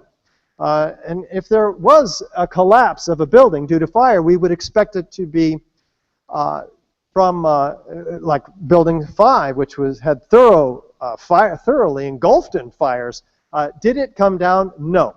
Not even Building 5 came down in a major conflagration. Yet, these small scattered fires brought this building down in 6.5 seconds. Pretty amazing. And we're looking at the illegal destruction of evidence in a crime scene evidenced by the removal of 400 truckloads a day starting 2 weeks after 9/11 of the steel, which forensic engineers did not have a chance to look at, with the exception of 2 or 3 pieces. This was removed to China for recycling prior to a proper investigation.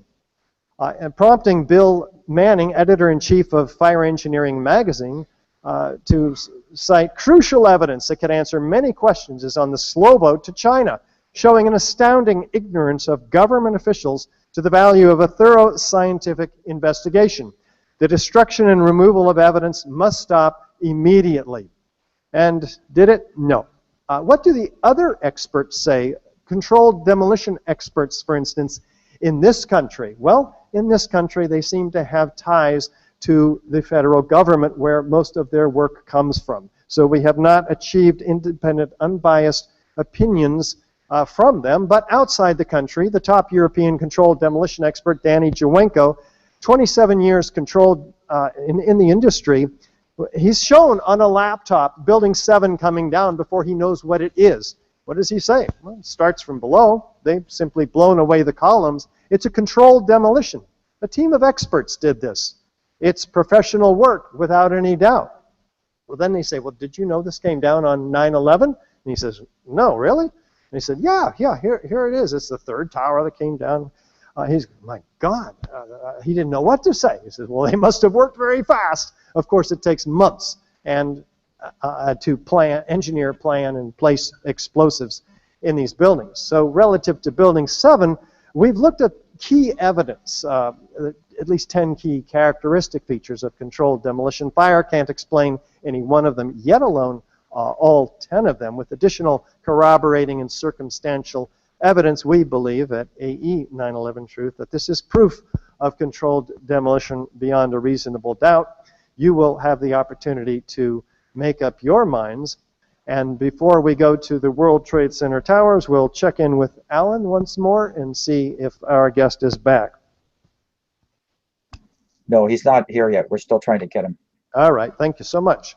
And so let's proceed with the Trade Center towers, because these are the tallest buildings in the world when they were built. You can see them compared here to the Empire State Building. Question? We're going to have to move on. We're short on time, I'm sorry. And so what happened here in engineering-wise, in the history of engineering, you had a forest of columns in these buildings like the Empire State Building, and what they did with the World Trade Center building was to group the core columns around the elevator shafts and move all the other columns out to the perimeter, allowing a 60-foot open office planning, which was unique, very unique, and very beneficial for planning offices, and made a very strong structure on the outside. In this case, the core columns inside are 100,000 tons of heat sink altogether with the perimeter columns, which are marching around the building, as you see on the right side there. Well, let's see what happened that morning. The North Tower was hit at 8:46 in the morning. It collapses about 102 minutes later. The South Tower was hit at 9:03 by the plane and collapses 56 minutes later. The official theory is that these large fires, which is in question, but the fires caused the vulnerable lightweight steel trusses, which were spanning up to 60 feet, to sag. When they sagged, they pulled in the perimeter column. When the perimeter columns were pulled in, that allowed the upper 15 stories, in the case of the North Tower, to drive the rest of the building down to the ground. We'll be looking at that theory in detail, but what we do notice is that there was indeed an inward bowing of the perimeter column. The question here is what was causing it. We'll get to that.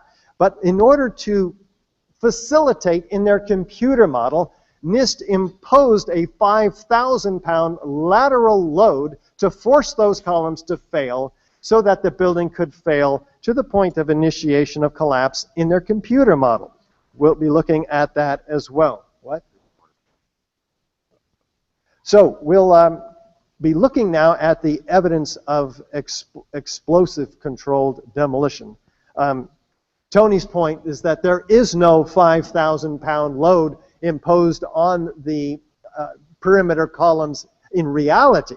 This is an artificial load imposed by their input data, which they will not release, by the way. We have been asking for the input data for Building 7 and the Twin Towers. They cite, well, in the FOIA request response, it would jeopardize public safety were we to release this information.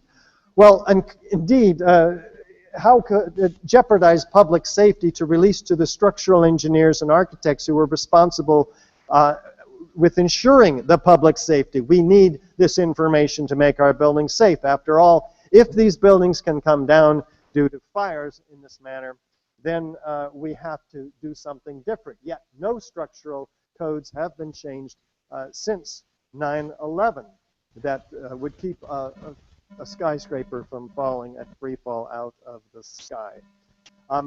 We'll be looking in our alignment of characteristic features for sounds of explosions heard by witnesses, flashes of light seen by them when we get after lunch to Graham McQueen, professor, author, and researcher, 30-year.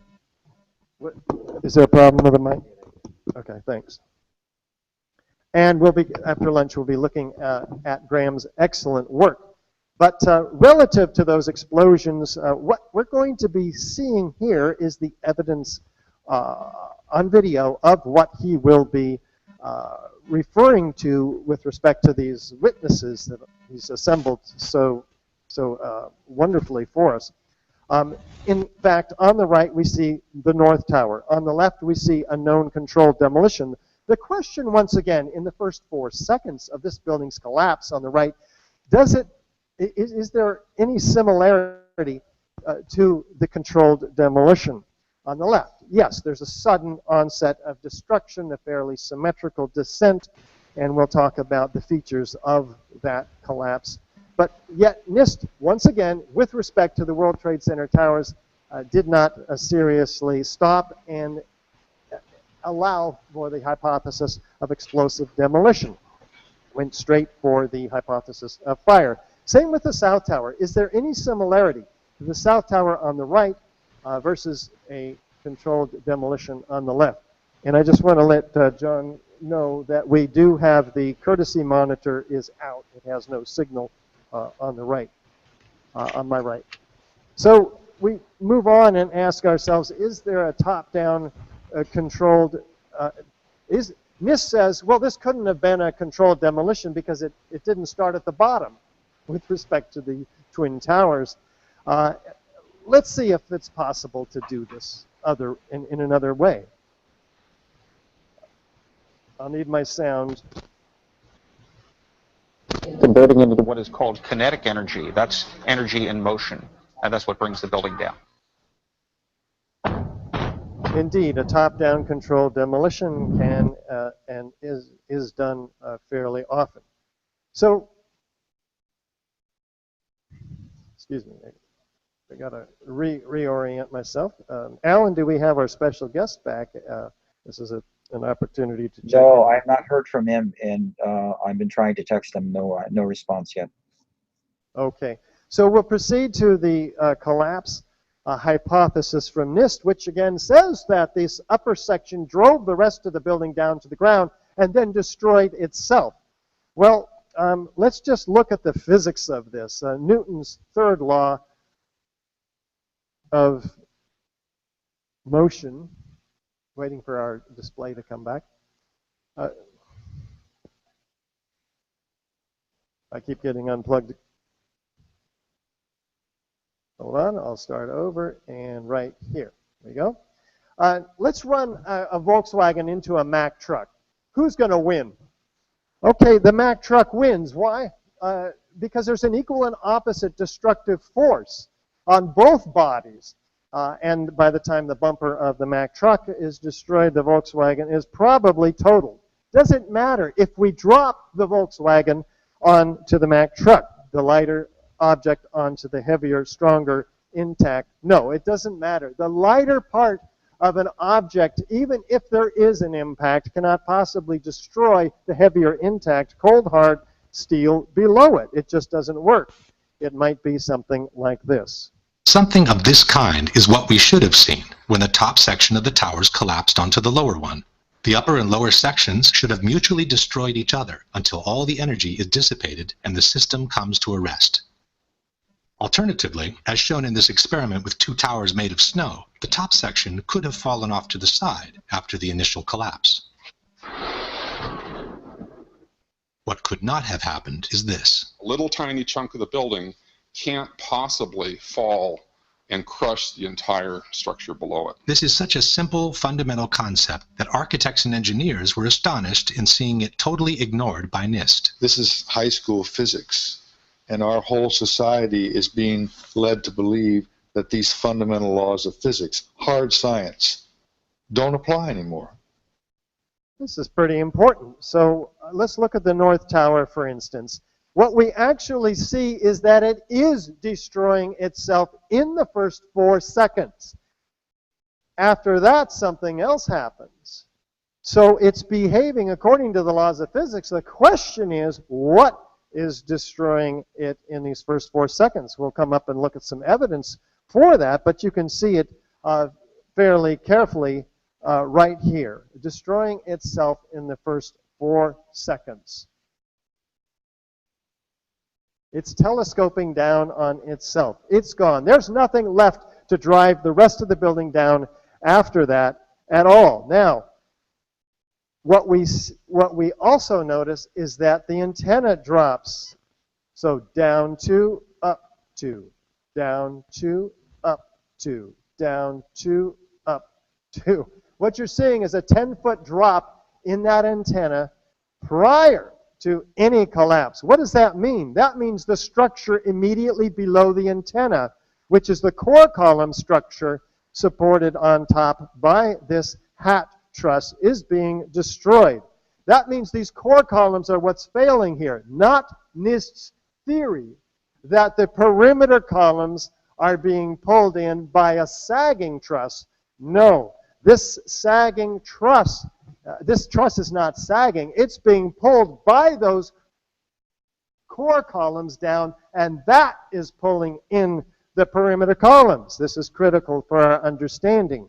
We can see at those failure of those core columns, in fact, it is being destroyed again in the first 4 seconds. You can see, like the fireman will be describing when Graham is here, we have the starting, and I will stop it, like a band of explosions all the way around the building symmetrically. That makes no sense when you look at the evidence that Graham will be bringing to us. Also, after the failure of that portion of the building, the remaining spire or core columns, the inner core columns, remains standing. How could it remain standing if that upper 15-story section was driving the rest of the building down to the ground, crushing it? That makes no sense. This completely violates that theory as well. In fact, we do not see a gravitational collapse at all of this upper story pushing anything down. All the videos, all the photographs show no block pushing the rest of the building down. What we see instead is looks more like the volcanic eruption in the Tongan Sea, which is upward, outward, arching streamers, laterally, freely flying structural steel sections trailed by thick white smoke clouds, all of which we'll be looking for the evidence of. But look below first. We see a series of isolated, independent, explosive ejections in the corner of this building.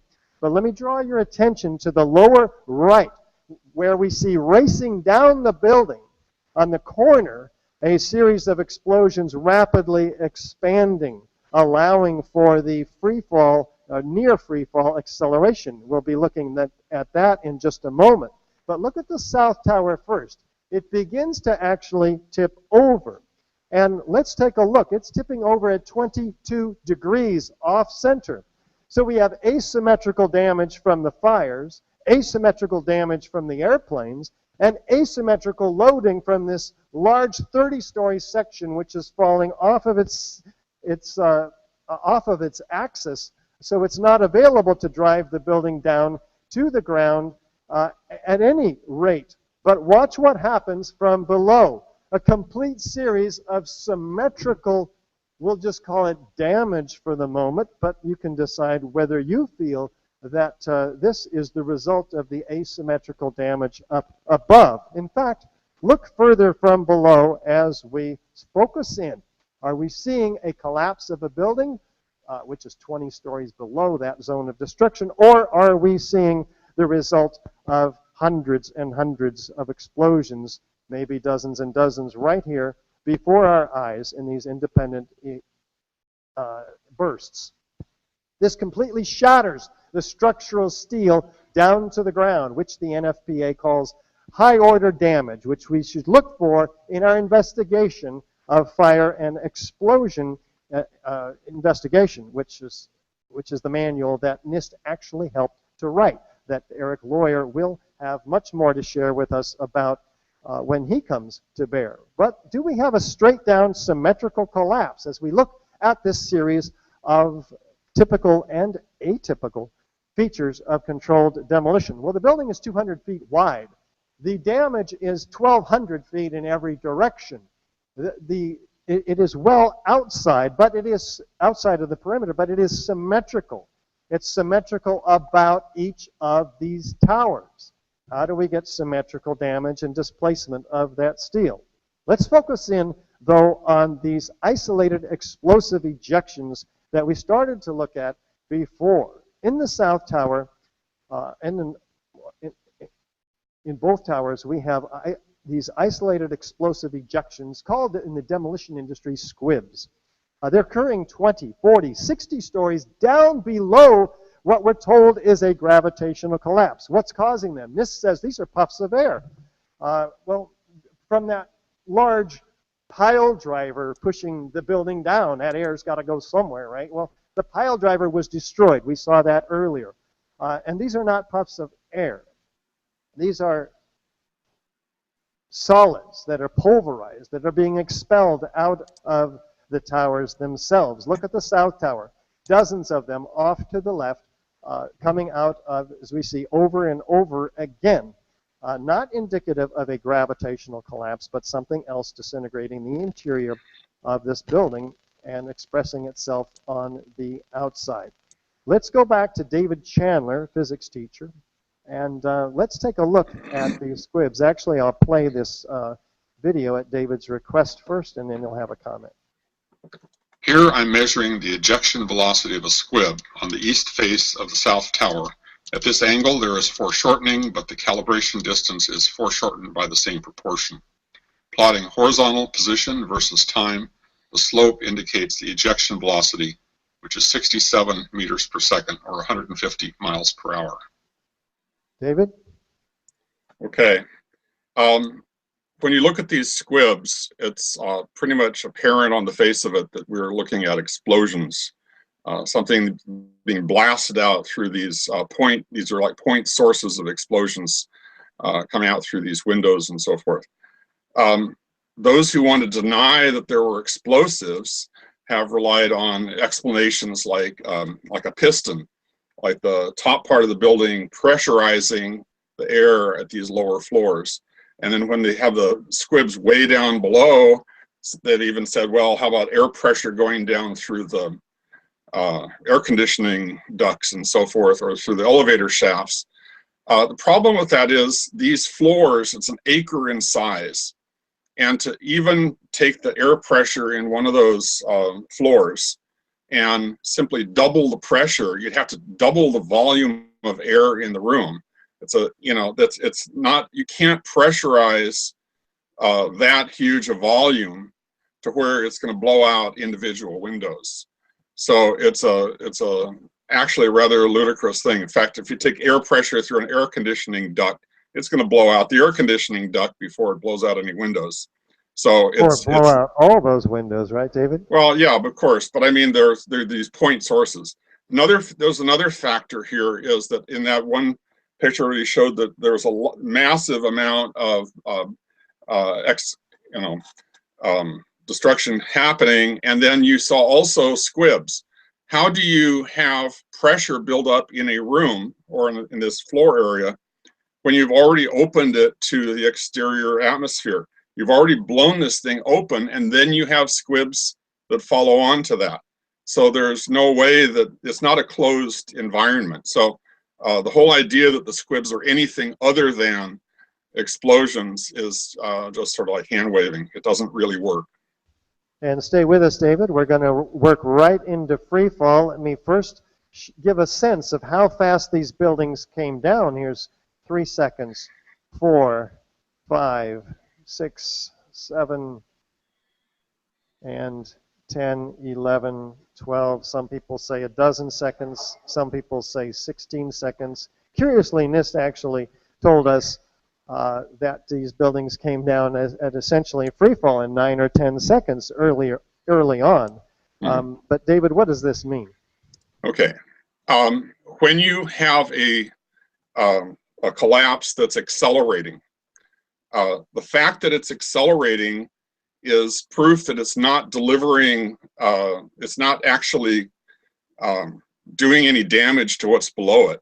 If you take a hammer and you come down on a nail, the way you get that excess force that drives the nail over and above the weight of the hammerhead is the fact that you have momentum in that hammerhead, and it has to literally give up momentum in order to produce the excess force.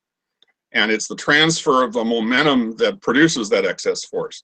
So if you have a hammer and it's not decelerating, it's not losing its momentum, then it's not delivering this excess force.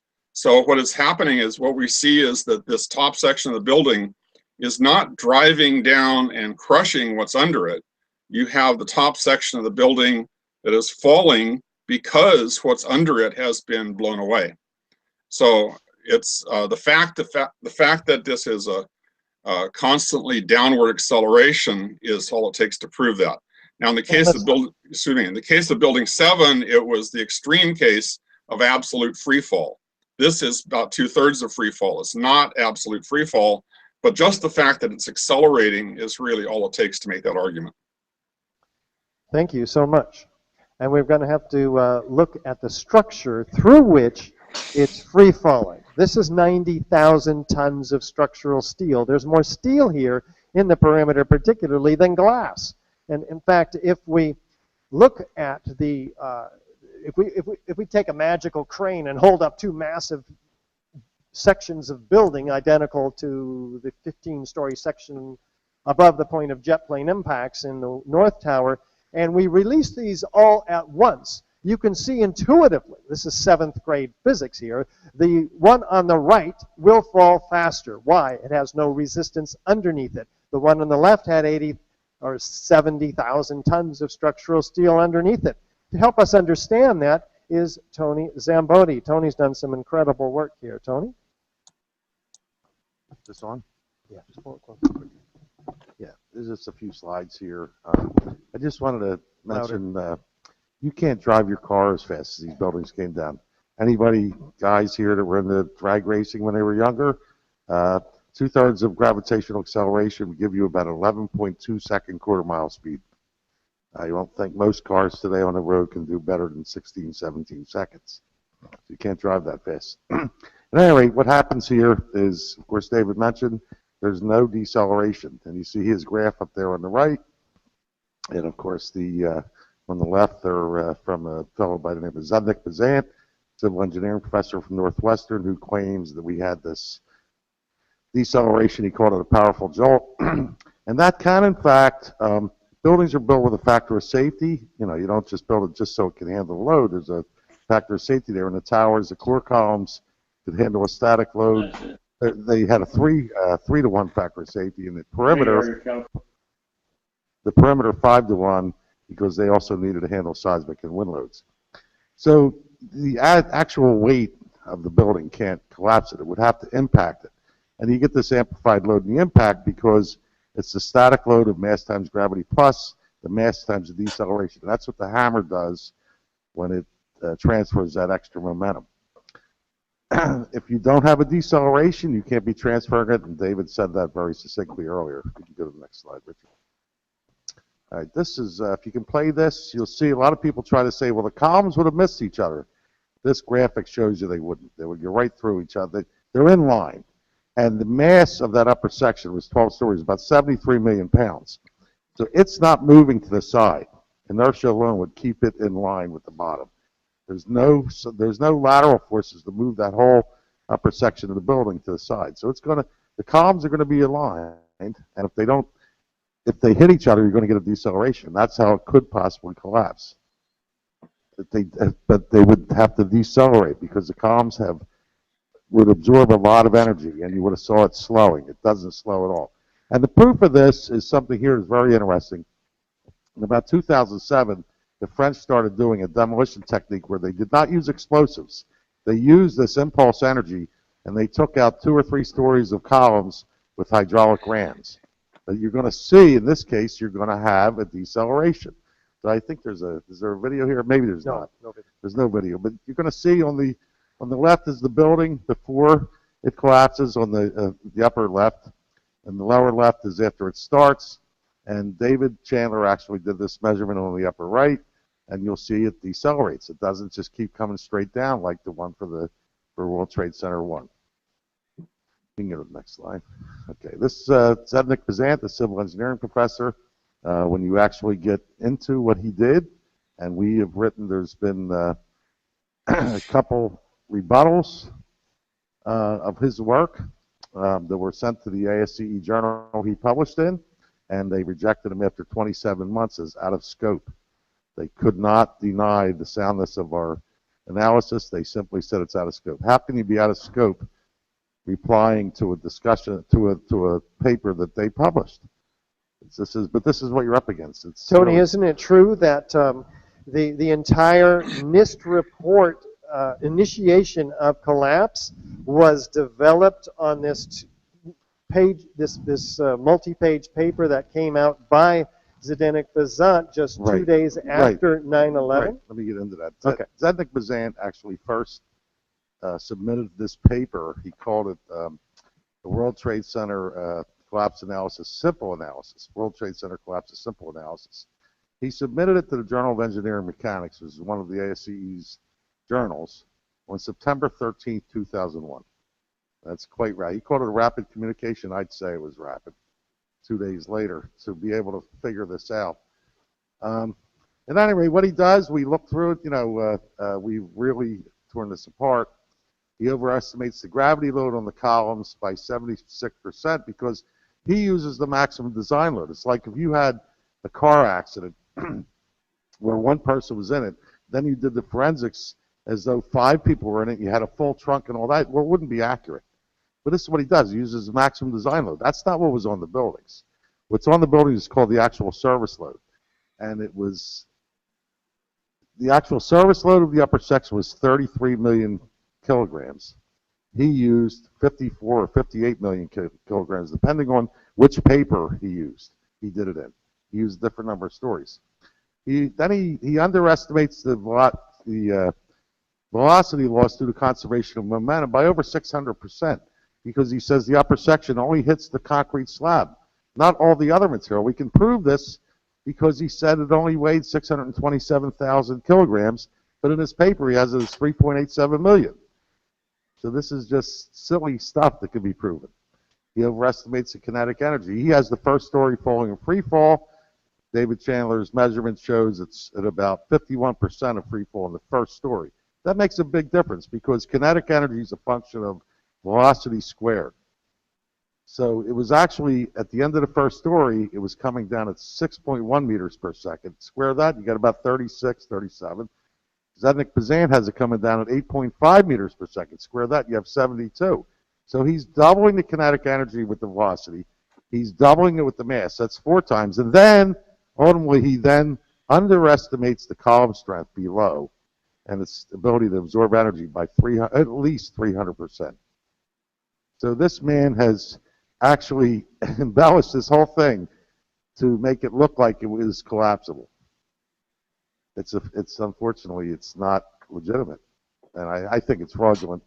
And I wrote him an open letter this past June, and he did not respond. He has responded, however, I'll just say this. He has responded to people with inane or highly unsupported arguments. The ASC, at the same time, they would not respond or publish our discussion, okay, which was legitimately critical. They published the discussion which was saying the South Tower was falling at 4 times the rate of gravity. And they let him have a field day responding to that, but they wouldn't publish our discussion.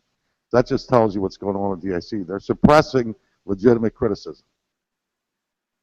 Thank you, Tony. And John, thank you very much.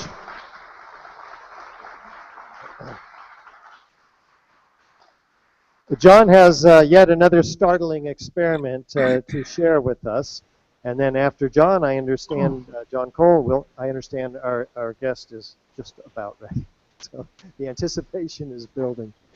John? I think we have David on there. Yeah, we can hear you. Okay, yeah. As was pointed out earlier today, there were several different claims on how those towers came down. The first claim was a pancake type collapse, and the second claim was a pile driver type collapse. So one of the ways we can test this theory is either to compare it to real world other buildings that came down, or to make our own experiments to see if we can get the similar motions as far as the pancake or the pile driver collapse. And so I ran some experiments. This is what we were told by the PBS and the NOVA program. That hit play. The floors they were holding cascade down with a force too great to be withstood. The result is what's called a progressive collapse, as each floor pancakes down onto the one below. Now, what they forgot to do is continue to keep going here. We noticed quite a bit of the core column still there. I decided again to run my own experiments, and I've lost the video here. Let me go back. This was some pancake type experiments, and in every experiment I ran, this is just one example, the falling object always decelerated or slowed down, and so I could not support the pancake theory of collapse. Next, Richard. So, and even NIST came out later on, and they said that they do not support the pancake theory of collapse. They said that in 2011. So what NIST did, although they stopped their study at collapse initiation, they endorsed the Bazant pile driver collapse. And like the pancake collapse, the sequence of forces that we are observing here had to be first down from gravity, and then any outward motion had to come later. So the sequence of forces with either theory was down first and then out. So again, I wanted to run some experiments. Here's an experiment with a falling object. This is a pancake, and every time, this is just one example, that I ran this, the top section would always decelerate. It would never accelerate. And even when I used some paper walls, I tried to make my little experiments as weak as possible. Even then, there was still no acceleration. It was always a deceleration in every time that I did that, and there was no crush down, crush up. Now, the controlled demolition theory, unlike the pancake and the pile driver theories, the sequence of forces are now reversed. instead of being down by gravity and then out, really what we're saying is the forces were first out, and then it allowed the gravitational acceleration down. So it was out then down. So if we experiment with some explosives, I put some firecrackers in some towers, set them up, and this is what happened.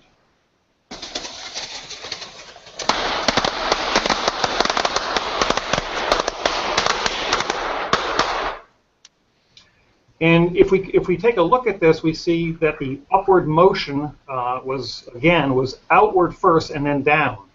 Now with the towers, they were also out and down motions. Let's see if they're similar. So if we do a side-by-side comparison here and we observe the motions.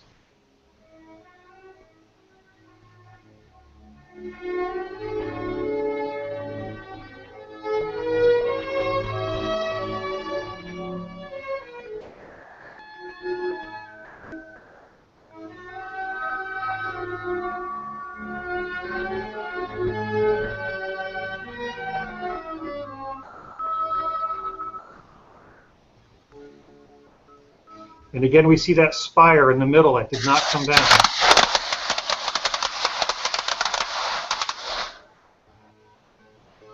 And we observe the motion of the top stories. They're uniform and they're relatively smooth. There is no impact.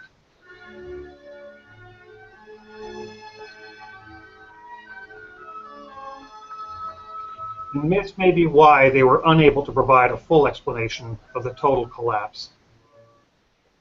Thank you, John Cole, Civil Engineer, Sarasota, Florida.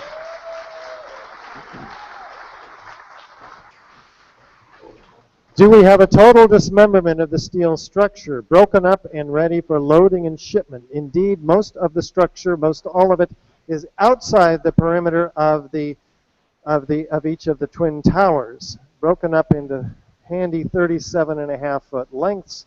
The core columns.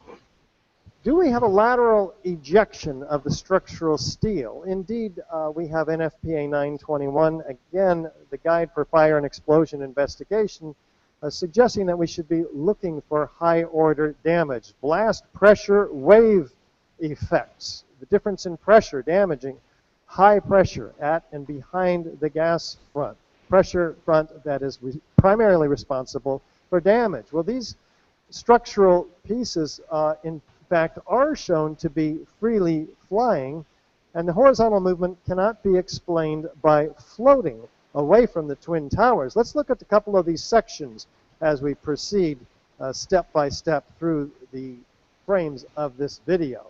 Freely flying, laterally discharged, structural steel sections. What is the angle? Back 2, 3, forward 2, 3, back 2, 3, forward 2, 3. We'll be looking at that piece in detail with David Chandler coming up. But these are discharged 600 feet in every direction. How fast are they going? David? Oh, sure, sorry, David, let's play that video as you okay. Do. One of my earliest impressions of the collapses of the Twin Towers was these were not falling buildings. From the very start, large structural elements appear to be thrown outward horizontally and very fast. The perimeter wall units consist of 3 14-inch box columns, 36 feet long, connected by 2 heavy spandrels. They weigh on the order of about 4 tons each. Throwing them horizontally would require a tremendous amount of energy. I started by identifying a number of large projectiles that appeared to be moving independently. This first piece was thrown westward from the North Tower and landed in the Winter Garden across the street. I measured its horizontal velocity to be 25 meters per second, or 56 miles per hour.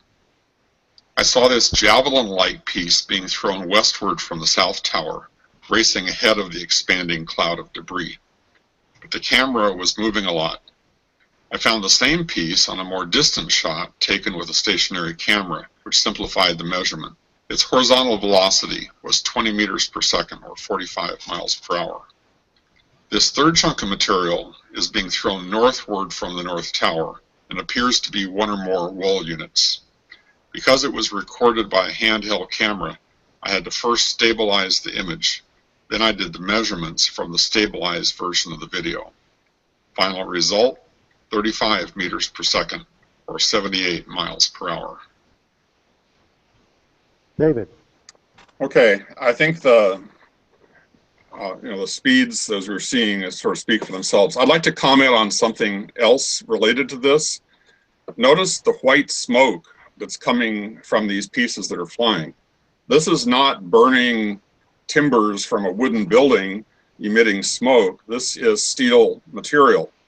And so what we have is, on all of these cases, many of these streamers, you see this voluminous white smoke being generated. And I think Niels Harrit will have something to say about that. But one of the byproducts of the thermite reaction is aluminum oxide, which comes off as a white smoke. And so I think what we're seeing is this reaction continuing on the steel members even as they're being thrown. So I just wanted to make that one extra point, besides obviously the tremendous energy it takes to throw these things. Okay, I want to make one more comment. That last piece that was going over 70 miles an hour appears to have maybe hit the building 7. It was flying to the north. When you talk about it, moving very fast, that's true. But this is about the mass of a truck going at highway speed. The building 7 was like the size of, it would occupy a football field. It's 100 meters side to side, and it would pretty much occupy the entire area of the football field. A building that's large, if you imagine a truck flying off of an overpass or something, crashing into the building, yeah, it's going to damage a few things near where the truck hits, but it's not going to severely compromise the building. So I think it's very overblown. The Twin Towers were hit by commercial airliners flying over 500 miles an hour. So it's a tremendous difference in energy of those impacts. And those airliners didn't knock down the buildings. It punched holes in them. And the buildings survived quite a long time after the impacts. So, okay. Thank you. And where are the floors? There's 110 floors in each of these towers.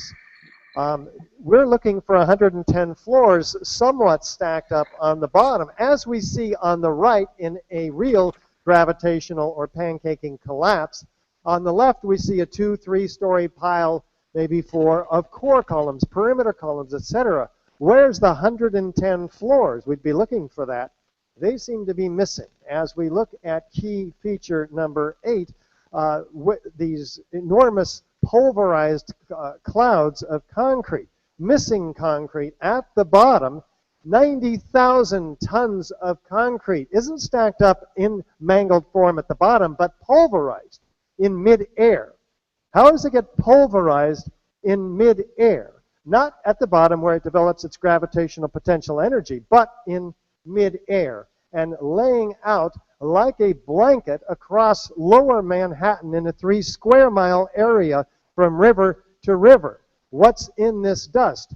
We have up to 30% of it being concrete, as documented by the U.S. Geological Survey. Let's listen to the governor. So, Mr. Gage? There's very little concrete. All you see is aluminum and steel. What happened to the concrete? The concrete was pulverized. And I was down here Tuesday, and it was like you were on a foreign planet. All of lower Manhattan, not just this site, from river to river, there was dust and powder 2-3 inches thick. The concrete was just pulverized. So, Mr. Gage, we have a question from Judge Impalsamato, I think. 110-story. You can ask a quick question. You don't find a desk. You don't find a chair. You don't find a telephone, a computer. The biggest... Judge, would you start over, please? I didn't hear the first part of that question. Can I ask? Should be possible a scientific judicial experiment foreseen by several criminal codes in order to assess the possibility that the fall of World Trade Center 7 could have happened in the way indicated by NIST. It is possible to reproduce a situation, in fact, using buildings that must be destroyed. in order to assess, because in in penal code, we use often as a proof the experiment judicial in order to assess the possibility that a building fell in the way affirmed by NIST or in the way affirmed by David Chandler or by you. So I ask, it should be possible to make an experiment judicial reproducing the similar situation in order to assess this fact. Yes, there's 100 experiments that have been done. They're called controlled demolitions. They're done every week somewhere in the world, and they collapse nearly free fall symmetrically into their own footprints typically. And so that's the level that's the experiment that we can compare the building 7 to directly. So yes, that's how I would answer that question. So, Mr. Gage, if I might just follow up, I think what the judge wants to know, although I understand your answer that that data is available from real-life experiments, but it is an interesting question. Do you think it would be feasible for, in a litigation, say a civil litigation that might be brought in the future, to construct an experiment for the benefit of the court to demonstrate these facts? Do you have any feeling for the feasibility and what the cost might be to do such a demonstration? It seems to be outrageous. I couldn't afford it. Appreciate that. Okay, thank you. The NFPA 921, the Guide for Fire and Explosion, also investigations also suggest that we look at thermal effects. What are the thermal effects? Well, large volumes of gas and the large amount of heat released from rapidly expanding plumes, as we saw in World Trade Center Building 7. We'll be looking at also evidence of such in the World Trade Center Twin Towers, and as we see, it is indeed abundant. Thick plumes, in this case following freely flying structural steel sections, curiously enough, but also in every direction away from the Twin Towers, this massive heat, much more heat than the few spires that we saw available at the time of the collapse of these buildings. Where is all this heat coming from, creating these rapidly expanding plumes? Well, indeed, it's documented also by Bechtel, 2,800 degree temperatures. This is a huge increase in heat, well above that available from the office fires, 500 to 1,000 degrees. NIST claims maybe 1,800 degrees. Well, they do claim that, but they have no evidence to suggest it. But that can't even account for a river of steel flowing, as documented by Leslie Robertson, the World Trade Center structural engineer himself, and his associate, Richard Garlock. The debris past the columns was red hot, molten, running. Red hot steel being pulled from deep within the pile. Pools of literally molten steel, says the president of the cleanup company, dripping from the molten steel, seeing the molten steel, uncovering red hot metal beams. As we see, pouring out of the South Tower, molten iron, as it turns out, that you'll see, minutes prior to its collapse. Where is this thick, high temperature indicated by the yellow and white hot material? Well, NIST says this must be melted airplane. Well, melted airplane looks like aluminum flowing. It doesn't glow bright yellow in the daylight conditions. Keith Eaton says, ranging from molten metal, which was still red hot weeks after the event. Molten steel at the heart of the tower's remains. Molten steel beams, says this sanitation spokesman. Streams of molten metal leaked from the hot cores and flowed down. Metal dripping from the beam, and you can see photographs as well here, dripping from the crab claw holding the material in this excavator, liquid molten, falling, dripping from the molten steel. Steel members in the debris pile, partially evaporated, says the author of the FEMA report that documented the metallurgical analysis seen in the FEMA report. Partly evaporated. It takes 4,000 degree temperatures to evaporate steel. Where did that temperature come from? Concrete was melted, flowing like lava. It takes 3,200 degrees to melt concrete. Where does that heat come from? Molten steel encountered primarily during the excavation of debris.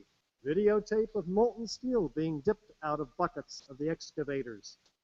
One of the more unusual artifacts to emerge from the rubble is this rock-like object that has come to be known as the meteorite.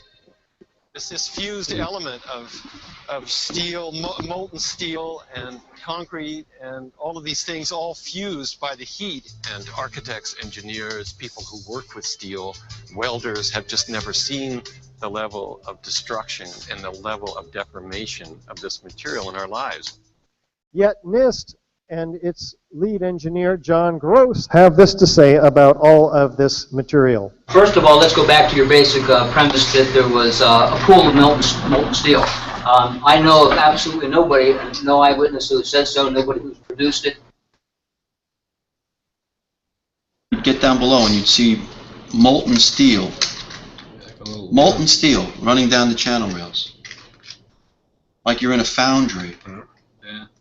Like lava. From a volcano. Actually melted beams where it was molten steel that was being dug out.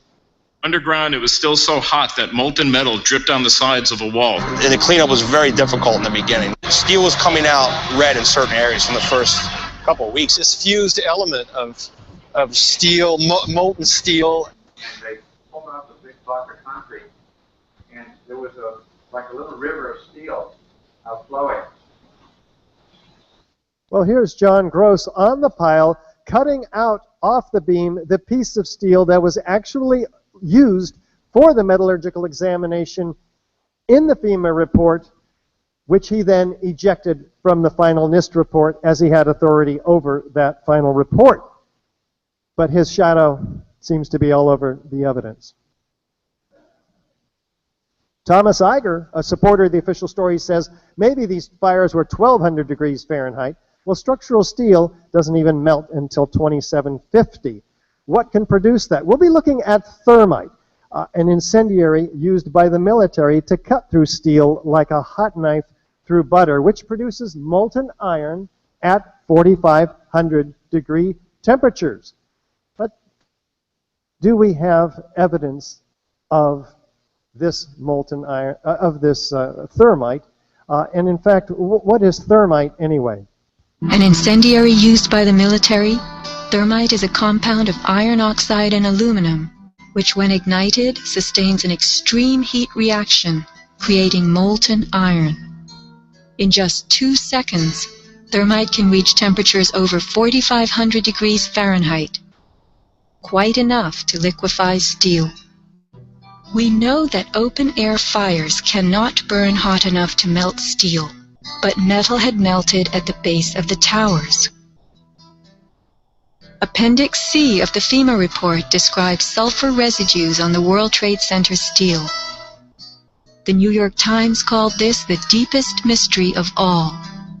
Sulfur slightly lowers the melting point of iron, and iron oxide and iron sulfide had formed on the surface of the structural steel. Sulfur used with thermite is called thermate, producing even faster results. Fascinating. So now we have a possible source for the massive heat, a possible source for the sulfur, and a possible source for all of this molten iron that we didn't have before. Well, NFPA 921 says look for unusual residues that could result from thermite. NIST acknowledges, after claiming that it found no residues of explosives, acknowledged that it never even looked for them. But others have.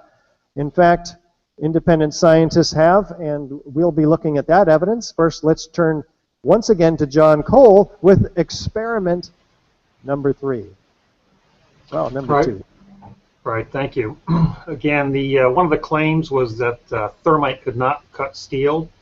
And so once again, the mainstream media put on a presentation on the National Geographic that said, this is what they said. They said experiment. They showed an experiment where they said thermite could not cut steel. And I had done it in my backyard with a lot less thermite. They used 175 pounds. I used less than 10%. And in fact, I could cut steel with thermite, or actually thermate, which is the thermite with the sulfur in it. And it works. And this piece of this invention, patented prior to 9/11, uses thermite to cut through steel, cutting in an order of hundreds of milliseconds. It's much more effective at cutting through structural steel than high-energy explosives like RDX that would leave, though, a loud signature, an incredible blast or series of them, as we see in typical controlled demolitions, that would provide a loud, bright, a very bright flash, which may want to have been avoided in a deceptive controlled demolition. In fact, these devices are built, devices similar to them, with consolidated thermite. There's nothing left then behind except pools of molten iron, for which, of course, we've seen much evidence. Richard, can I ask a quick question? Yeah. What's the connection between the thermite and the explosions? Why would, if explosions can bring down the building, why would thermite be needed? What's the connection between the two? Well, thermite appears to have been used, and it may have been used as a result of the desire to avoid the loud signatures of high-energy explosives, blast, bright flashes. But there would be all of this extra material left behind, not only in the pools of molten iron that we've seen, but in the powder here, as you see. The USGS, U.S. Geological Survey, and R.J. Lee, an environmental consulting firm, find and document what? Billions of iron microspheres. They are elemental iron, they're round, they're the size of the human hair, they're found in all the World Trade Center dust, very well documented, completely unexplained. But up to 6% of many of these samples are composed of exactly this. So here it is there, but they can't explain it. What can explain it? Molten iron is the byproduct of thermite. But they ignore that and suggest in this signature component, it's not even World Trade Center dust unless it has all of these billions of iron microspheres, elemental iron, not melted steel, that they don't even explain the source of. So, in fact, they are actually a signature marker, is what they say. And it is found in all of this work done by all of these other scientists. And in fact, when thermite is set off, even in a small amount of thermite, what you see here is iron microspheres ejected through the force, forming itself into a sphere. Why? The surface tension of a liquid, when it's aerosolized or dispersed, forms itself into a sphere. So it cools and falls with all of the dust. Could that explain, for instance, the tops of the cars, which are toasted, and the heat from which everybody was fleeing from this hot event? What else was found in the World Trade Center dust? Well, let's look at chemistry professor Niels Harrit, 40-year associate, the Nanoscience Center, 60 peer-reviewed papers, author, active thermitic materials observed in the dust from the World Trade Center catastrophe. Dr. Harrit. Alan, do we have Dr. Harrit? Yes. I'm on. Hello. Hi. Go ahead. Go ahead. Yes, what you see here, yes, you hear me? Go ahead. Do you hear me? Yeah, I do. And my microphone is open. I'm trying to say something. Go ahead. I do go. Do you hear me?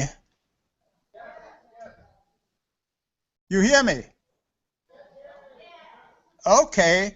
What you see here in the first picture, thank you for having me on here. It's a great honor actually to present this to you. The first picture, I hope I cannot hear myself, but nevertheless, this is Professor Jones, Stephen E. Jones from Brigham Young University, with a plastic bag of the World Trade Center dust, across which he is pulling a magnet, and along with the magnet comes some stuff, and actually pretty much of it. And within that, you will find the iron spheres, which Richard Gage has just introduced for you, and some small, what we call red-gray chips, which Professor Jones published or told about for the first time on December the 15th, 2007 in Boston. And what you see here is actually, this is going a bit too fast. What you saw in the previous picture was the biggest of these chips. As far as I know, it's 2 millimeter long, and it's red on one side and it's gray on the other side. And it's the red side which is interesting. Now, in the spring of 2008, I was invited on board a little team of scientists to investigate the red-gray chips, which eventually resulted in a publication which came on April 3rd, 2009, after a total of 18 months work. And this is the scientific publications with documents and characterizes these red-gray chips. It's very long, and I'm not going to pull you through all the data in that communication presentation in that paper. The most important discovery that we made was that these chips were still reactive.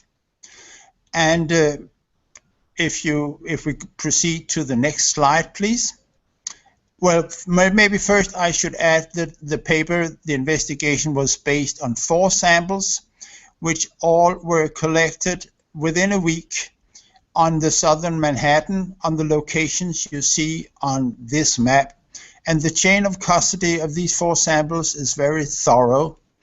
And I later realized that that was actually important, the chain of custody. And if you proceed to the next slide, please.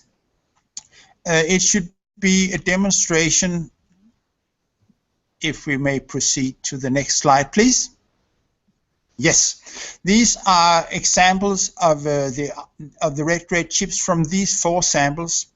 And what you should notice here is the dimensions. 1 millimeter on the upper left is a big one, and the 3 others are about 1/10 of a millimeter. So the big ones may be detectable by the naked eye, but otherwise you will need a microscope in order to locate these small chips. They're very small. This is an electron microscope picture of one of the chips. And again, you will notice the thickness of these chips is about 1/10 of a millimeter. So everything you do with these chips are done under an optical microscope. Next slide, please. Yes. What you see here is a technology called energy dispersive spectroscopy. It is done within the electron microscope, and there you can see the elemental composition of these chips. And I can barely see the left part of this picture, but I know that what you see here is that the red face of the chips contains iron, silicon, and aluminum, and oxygen, and carbon. Actually, the carbon peak is not very trustworthy with this technology. But this shows that the chips contains iron, silicon, aluminum, and there's a little potassium and calcium on the 3rd chip. Now, this experiment illustrates actually that at least some of the aluminum and the silicon are present as in individual particles, because this chip has been soaked in a solvent called methyl ethyl ketone, which makes the chip to swell. And so in the lower, you can actually see decoupling of the silicon and the aluminum signals. What you see here, in the middle left, you see the aluminum, and in the lower left, you see the silicon, and they are not overlapping. And on the right part of this picture, you see an energy dispersive spectroscopy from the silicon-rich area, which shows exclusively it contains silicon, and the lower one shows that the aluminum-rich area almost exclusively contains aluminum. So this means that the silicon and the aluminum is present in individual particles, I would say, individual. And this is an indirect indication that we have aluminum present in the elemental state. Now to the next picture, and this is the most important part of it, because it should be an illustration that these red-gray chips are still reactive. This is a video, and you'll notice that there is a yellow particle actually hitting the hand of the experimentalist. He's carrying a micro torch in his right hand, and one of these less than 1 millimeter red-gray chips is being ignited and is hitting his hand. He could actually feel that something was hitting his hand in this experiment. He couldn't localize the particle afterwards. Now in the next slide, you see what we do to these red-gray chips. We put them into an instrument called a differential scanning calorimeter, where you are measuring the heat development during a chemical reaction. I cannot see the lower part of this slide, but I know that what you do, you heat up the chip at 100 degrees, 200 degrees, 300 degrees, and then at 430 degrees, the signal simply goes off screen, indicating that there is a chemical reaction going on, quite violent chemical reaction going on. And then we take the instrument apart. In the next slide, please. And all the samples you see, oh, that was a bit too far, I think. Wasn't it? There should be, no. That's the next one. Okay, then you may proceed to the next slide. I think we have them mixed up here. No, and the next one, then we have to back up. Here, okay, here, let's take it here. What you see in the left part of this picture are all burned chips which had been taken out from the calorimeter. And so these are chips which has been heated up and reacted. And what you see, what you recognize here are metallic spheres. And you also see some translucent spheres that is silicate or glass, if you wish. But it's very important here that you can see with your own eyes that the thermal reaction of these red-gray chips form the iron spheres. And if we can back up now 2 slides, please, Richard. So the next is one, yes, because the upper one is one chip which has been taken out of this differential scanning calorimeter instrument, and we do the energy dispersion spectroscopy, and it illustrates, and this is the key experiment, because what you see is that when the red-gray chips are reacting, we are forming iron spheres, and so this is the proof that this material is thermitic. The lower part of this picture is a metal sphere from a World Trade Center dust, and we should not go into detail with this, but it is a fingerprint that the material being formed by reacting the red-gray chips in the laboratory is the same material is being found in abundance by the RGLE group in the World Trade Center dust.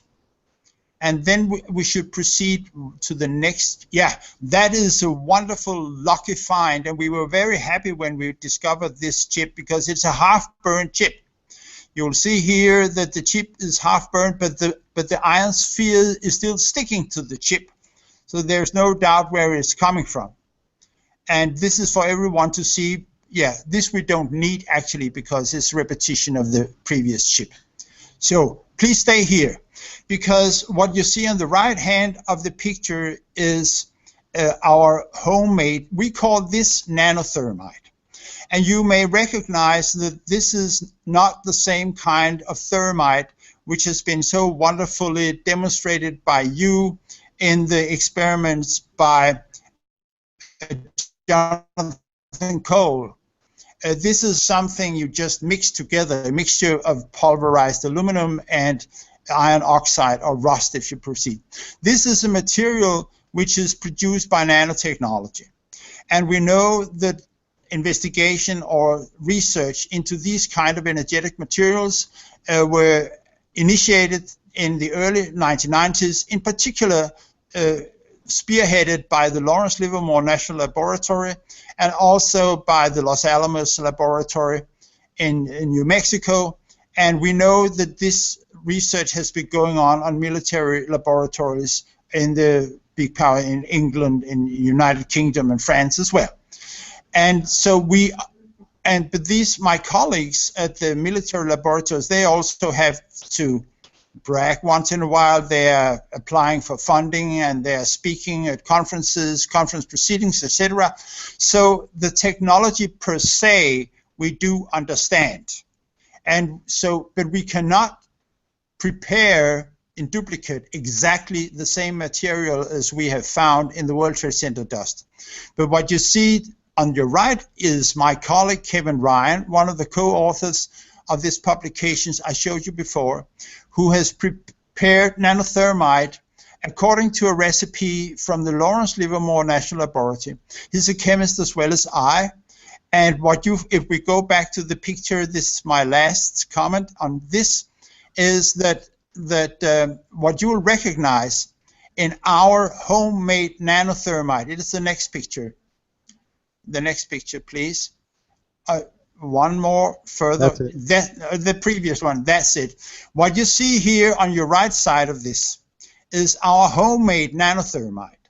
It is not exactly the same stuff as we found in the World Trade Center dust, but the key observation is the occurrence of the iron spheres. You can see the metallic spheres being formed in our homemade nanothermite, and it is easily comparable and recognizable also on your left side of this picture, which are the World Trade Center dust samples. So this proves that this kind of material were also applied in the destruction of the World Trade Center centers, along, I must stress this, with Thermite, which is indicated by the sulfidation of the steel beams. Our material cannot account for that. And as everyone can see from the beautiful video work of David Chandler, is that explosives were used as well. Thank you very much, Niels Harrit from Copenhagen. You're welcome.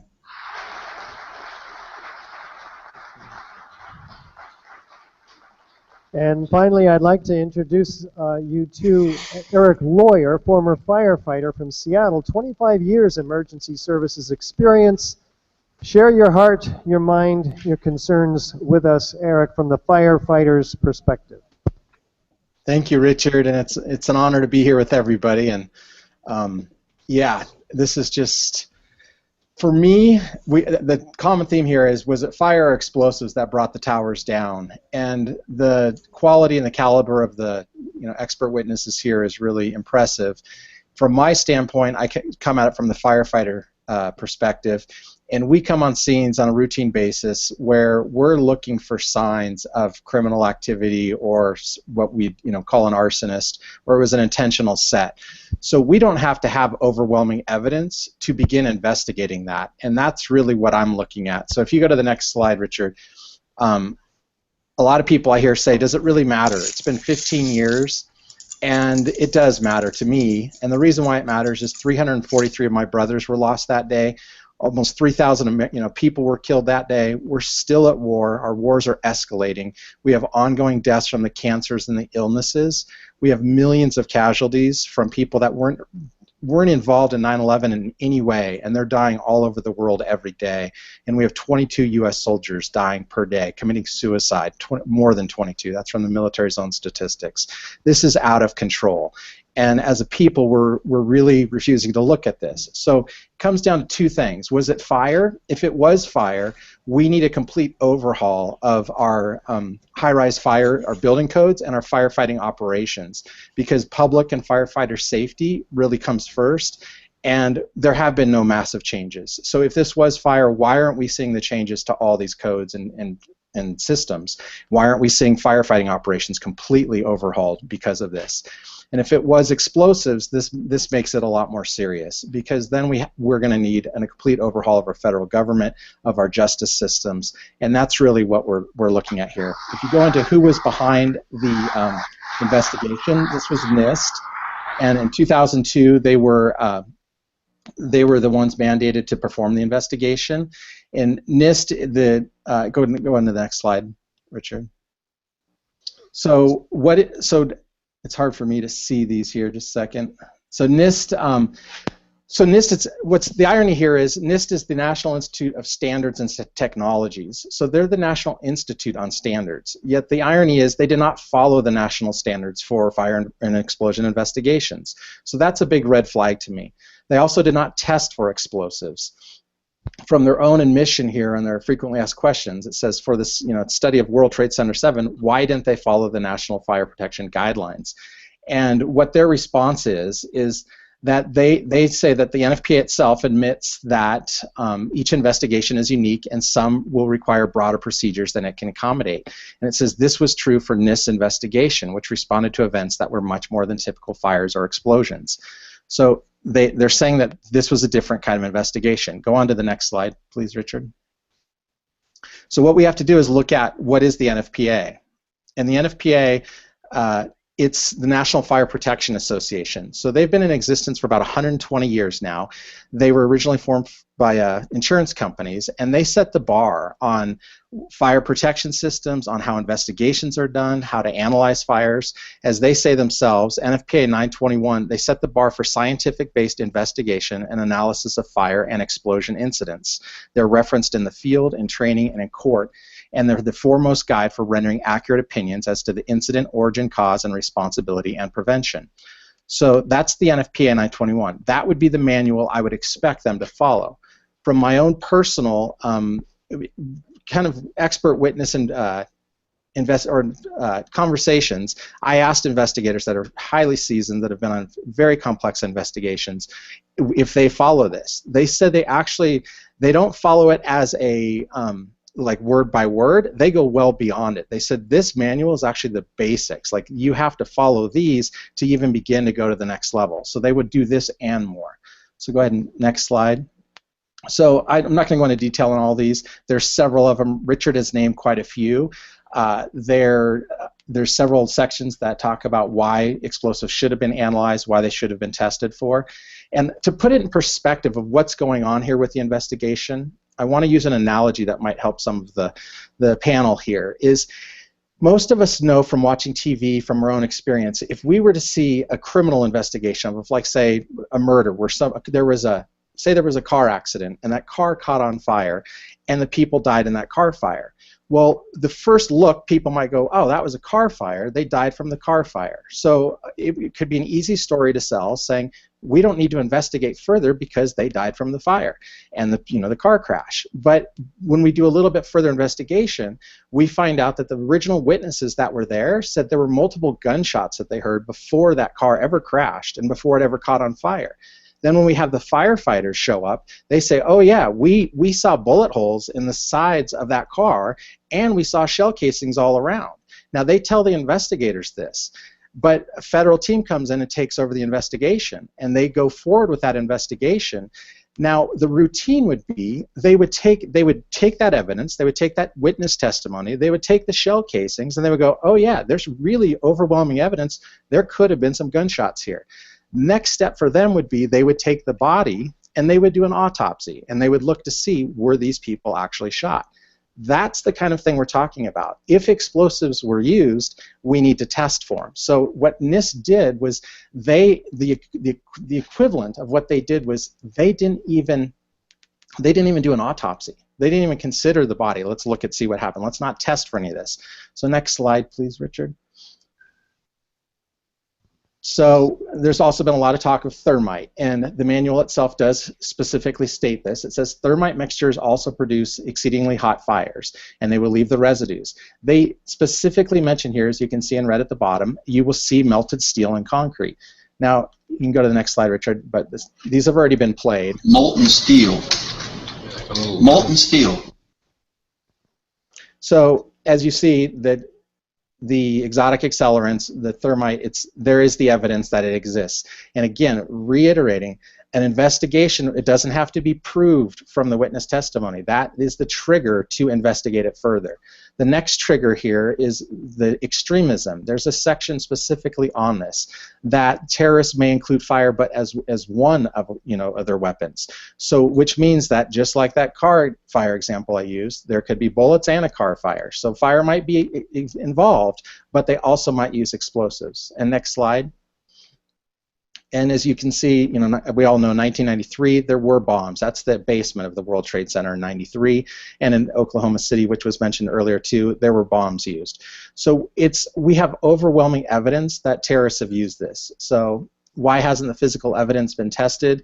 NIST's reason that they haven't is that there were no blast sounds heard and that they found no evidence supporting it. Well, the manual itself shows that there is evidence supporting it, and we've heard the audio. You've already played them, the audio tracks of the video of the witnesses there. So for them to say this, it's just not it's not true. Although, and so the definite this is the other point, was the definition of an explosion. They say that because they were not heard, they did not need to test. Well, the manual covers that too, that actually you do not need a loud noise to test for explosives for there to actually have been an explosion. And as we've mentioned with a thermite, a lot of times there isn't the same noise. So that was why you would want to test that. And next slide. We just had another explosion. Warren Street because of the secondary explosion. We've got numerous people covered with dust from the secondary explosion. And we got another explosion on the tower, 1013. So it's clear. It's clear the evidence is overwhelming that they're explosives. There's a high possibility they need to be tested for. And I'm here to answer any questions specifically about fire investigations if you'd like. But thank you again, and it's an honor to be here. Thank you, Eric Lawyer, Firefighters for 9/11 Truth and Justice.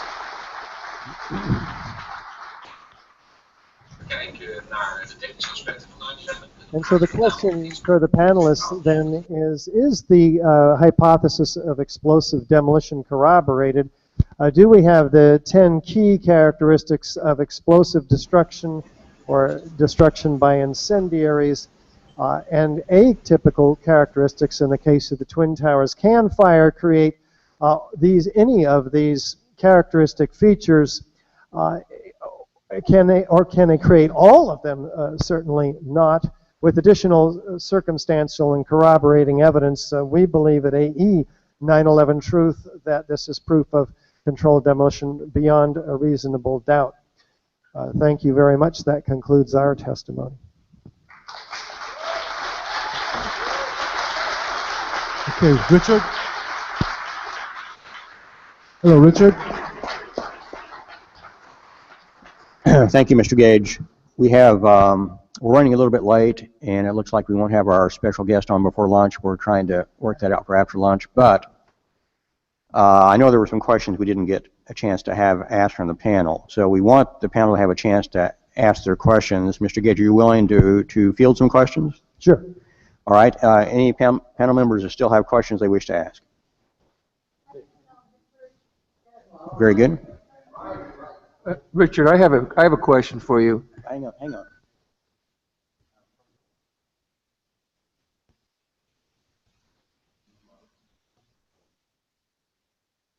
No, he doesn't have any questions.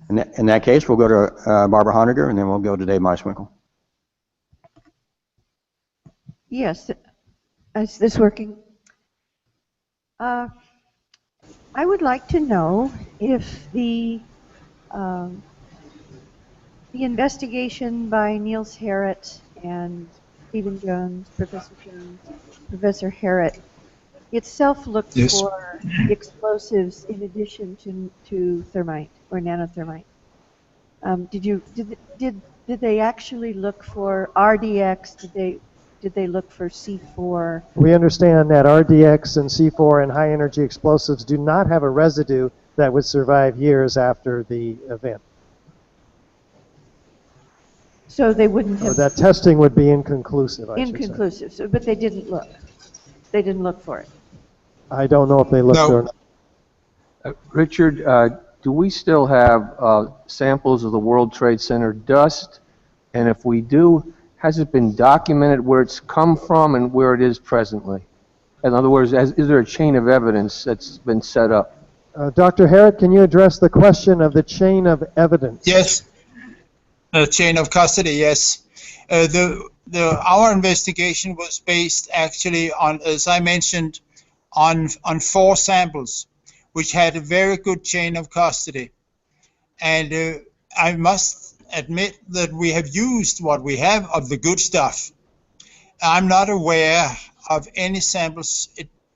I may be corrected on this by others, but personally I'm not aware of samples still left with a good chain of custody.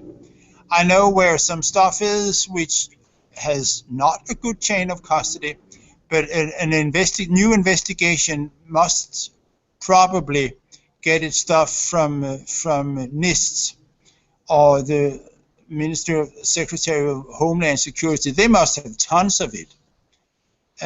If I may add one thing actually to the forensic aspects of this, which I guess you would be interested in, it is that I do not consider our investigation as a stand-alone piece of forensic evidence.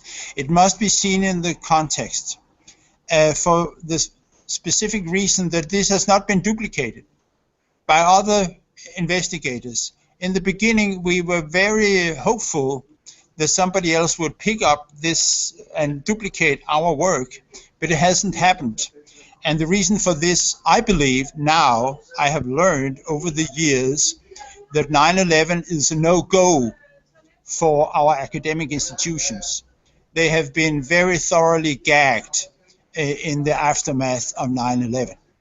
So this, you may also turn it the other way around and say that our result has not been challenged by any academic research, which in itself is a validation of, if you wish, our results. But it must be seen in the context. I think it's very strong. We do not have time for doing this. David Chandler actually hinted at it, but I personally have a very good collapse model, or of the Twin Towers at least, into which our nanothermite fits very nicely as the origin of this completely homogeneous white smoke trails, as billions of people have seen so countless number of times, which are tracking all the girders and steel beams being thrown out of the Twin Towers. This is not concrete, this is not wallboard, this is an ongoing chemical reaction, and it is white. And as David Chandler pointed out, the second product of the thermite reaction, aluminum oxide, is white. So this is my personal belief of the model, of collapse model of the World Trade Center collapses. Thank you. Thank you. Bill Veal has a question. Professor Harrit, Dr. Thomas Eagar of MIT has read your paper and said that the substance you have found is paint. Is there something that you can show us here which demonstrates that that's not true? Well, I suggest that Thomas Eagar publish his work in a scientific publication, and eventually we may address it according to the ordinary procedures of academia. But I appreciate that we would like that to happen, yeah, but I'm just wondering if you can point to something or show us a slide, for example. Well, actually, what I have demonstrated is that this material is thermitic. So what Professor Eagar actually is endorsing is thermitic paint, and I don't think that would pass the fire tests which were performed on the elements of the steel construction prior to its when it was used in the late 60s. If you get my point, what we have found is reacting, and all the elements of this steel frame building is going through very severe fire tests. And so if this should be paint, it will never go through these tests. Am I expressing myself clearly on this? And beyond that, it is not behaving like paint, and we can see in the laboratory experiments. But that would go too much into detail. I think the argument about the fireproofing tests is valid in this connection. Mustafa Danusa has a question. This question is also for Niels Harrit. Is there an explanation, like I guess like a natural explanation for why Thermite would be at the World Trade Center location, other than, let's say, somebody else putting it there? Maybe the different materials or chemicals that were used in the construction of the building, once there was an explosion, that those might have kind of concentrated themselves in such a way to create Thermite. Is there some other explanation that can be given for why Thermite would exist at the World Trade Center compounds?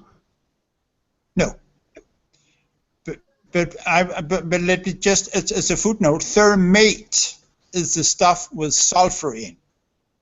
And this is what is accounting for the sulfidation of the steel beams. The nanothermite does not contain sulfur. Our findings cannot account for the sulfidation of the steel. But nevertheless, maybe we should return to the findings of the RJLE group, and they found 5.87% of the iron spheres in the World Trade Center dust. And this is the reacted thermite. And the background level, what is usually found of iron spheres in ordinary building dust, is 0.04%. That is, it's roughly 135 times more iron spheres in the World Trade Center dust than in ordinary building dust. So there is no way that any natural, there's no, let us say, legitimate source of the iron spheres or the red grade chips. Thank you. We have been asked to take our lunch break, and we have another question. We have a question from the judge, a question from Danny, and a question from Dave. I'm going to try to do them quick. Please make your questions quick and your answers quick, because we don't want to starve people unduly. I'll do a quick one. Is there any way to identify the unique particular composition of any particular thermite or thermate?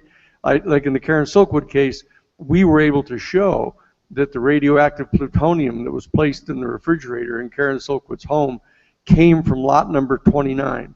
And it was never in the plant when she was there. And that the only sample they had was under lock and key of the Kerr-McGee Security Company. And they fought us off for weeks on being able to get at that sample. Short question. So is there a way to prove the source of thermite? Is there is there military thermite? Is there, what examination has there been of that?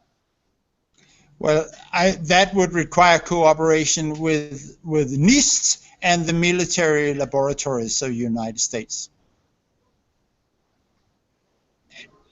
So we might need a subpoena. In my opinion. If I could jump in on that one. Are there different types of interesting, yes. I just wanted to jump in on that, is that it's not available on the open market. It's only used by the military, and the military industrial complex is who manufactures it. That's what I wanted to know, is that this is really available for military purposes, and we can figure out where it's produced and who has it? The story is much longer than this, actually, because by the emergence of nanotechnology, it opened the possibility for exploring the thermite reaction, not only for explosives, but also for propellants. And so, given the time, I could supply you with the sources, the information of this, that you can tune this. The thermite reaction has a lot of energy, but the old-fashioned thermite is slow. The point in explosives is not that they are particularly energetic. The point is they are fast. So by the emergence of nanotechnology, you could benefit from the energy content of the nanothermite reaction and use it for explosives, and propellants, what you may call rocket fuel. That is, you can tune the whole range from incendiaries to explosives by using, it is called sol-gel technology. And this we understand there is a whole range of different kind of energetic materials based on the thermite reaction. And it can be varied in many ways. It's a huge research area. And the red grade chips is only one, so. Thank you. Did I answer your question? Thank you. Judge, one question? How can you say that the fragments that were found from World Trade Center towers are also found in the laboratory of Los Alamos? What is the laboratories of Los Alamos? For me, is important to know. And this same material is found in other place of the NATO base, and it is possible to find this fragment in other kind of material. Well, regarding the relationship between the military laboratories and all the academic institutions in the United States today, I would like to refer you to a paper by Kevin Ryan, one of the co-authors of the paper I'm talking about today. Kevin Ryan has taken a look into the individuals which has been working in Los Alamos and Lawrence Livermore National Laboratory and in NIST, and it turns out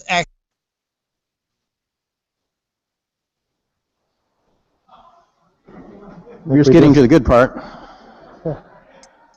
The paper he's talking about is called The Top 10 Connections Between NIST and Nanothermite, and you can find it in the Journal of 9/11 Studies. So maybe we'll get back to Niels, but let's have Dave Meiswinkle ask our last question. We'll hopefully take a lunch break.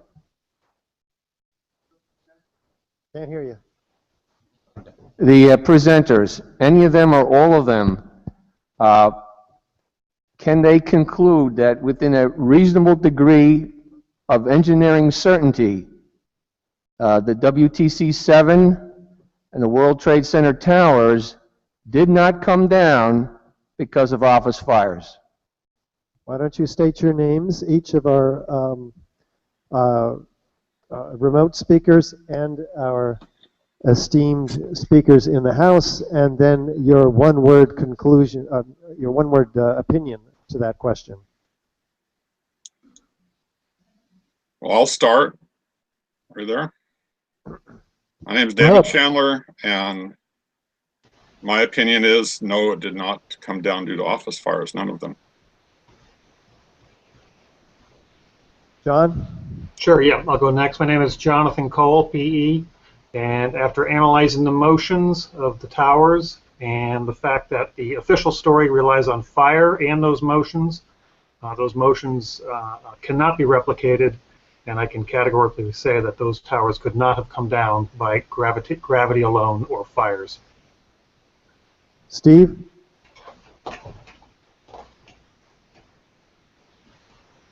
Tony? Yeah, I certainly agree with John. I agree with what John just said.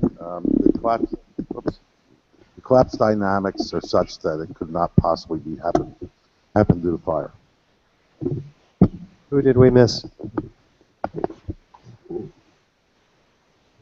Niels? We lost Niels earlier. Looks like we lost Niels and Steve. Is there anybody else? Eric?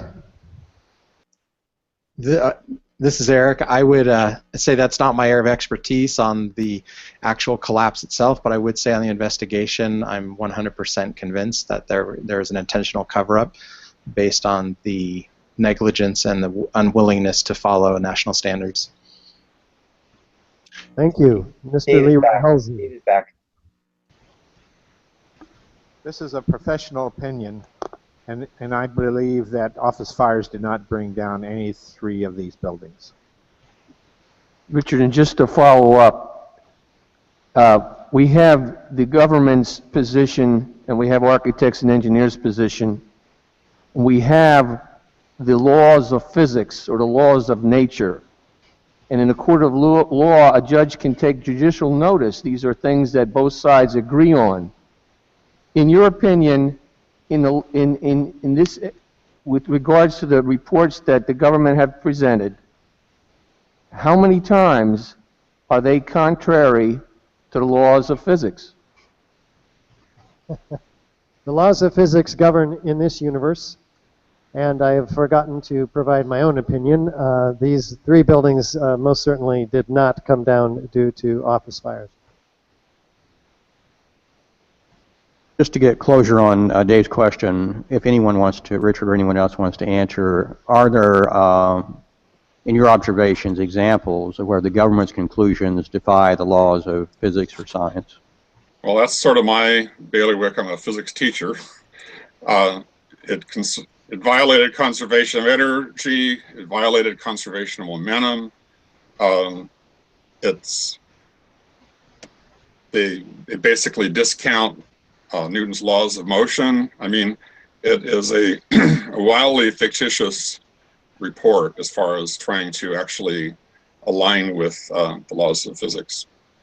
And if I can add, it also violated thermodynamic laws. You cannot get molten steel from those fires, and also violated the second law of thermodynamics, entropy laws. You cannot get nanothermite to be made naturally from what happened that day. It has to be manufactured. So it defied the second law of entropy. The law And of Steve Dusterwald is back too. Steve? Maybe not. And is Niels back? John, I think I cut you off. Go ahead. Oh, I'm sorry. I was just saying that it defied thermodynamic laws. You cannot get molten iron or steel from those fires, so it defied those laws. And it defied the second law of thermodynamics, entropy laws. You cannot get a more organized thermitic material naturally being formed from those collapses. And Steve is back. Yeah, Steve yeah, Dusterwald. I agree that the NIST story violates all these scientific laws, and so they don't have any credible evidence for happening the way they said it did. Thank you, Steve. That concludes our testimony. Any other questions? No, I think we'll close for now so we can all eat. We'll look forward to seeing you back after the lunch break. Okay, Thank real you. quick, folks. Don't leave. Folks, quick announcement. There's lunch served right out in that corner. 45 minutes. Okay. We resume actually 40 minutes. 2:30. Thank you all.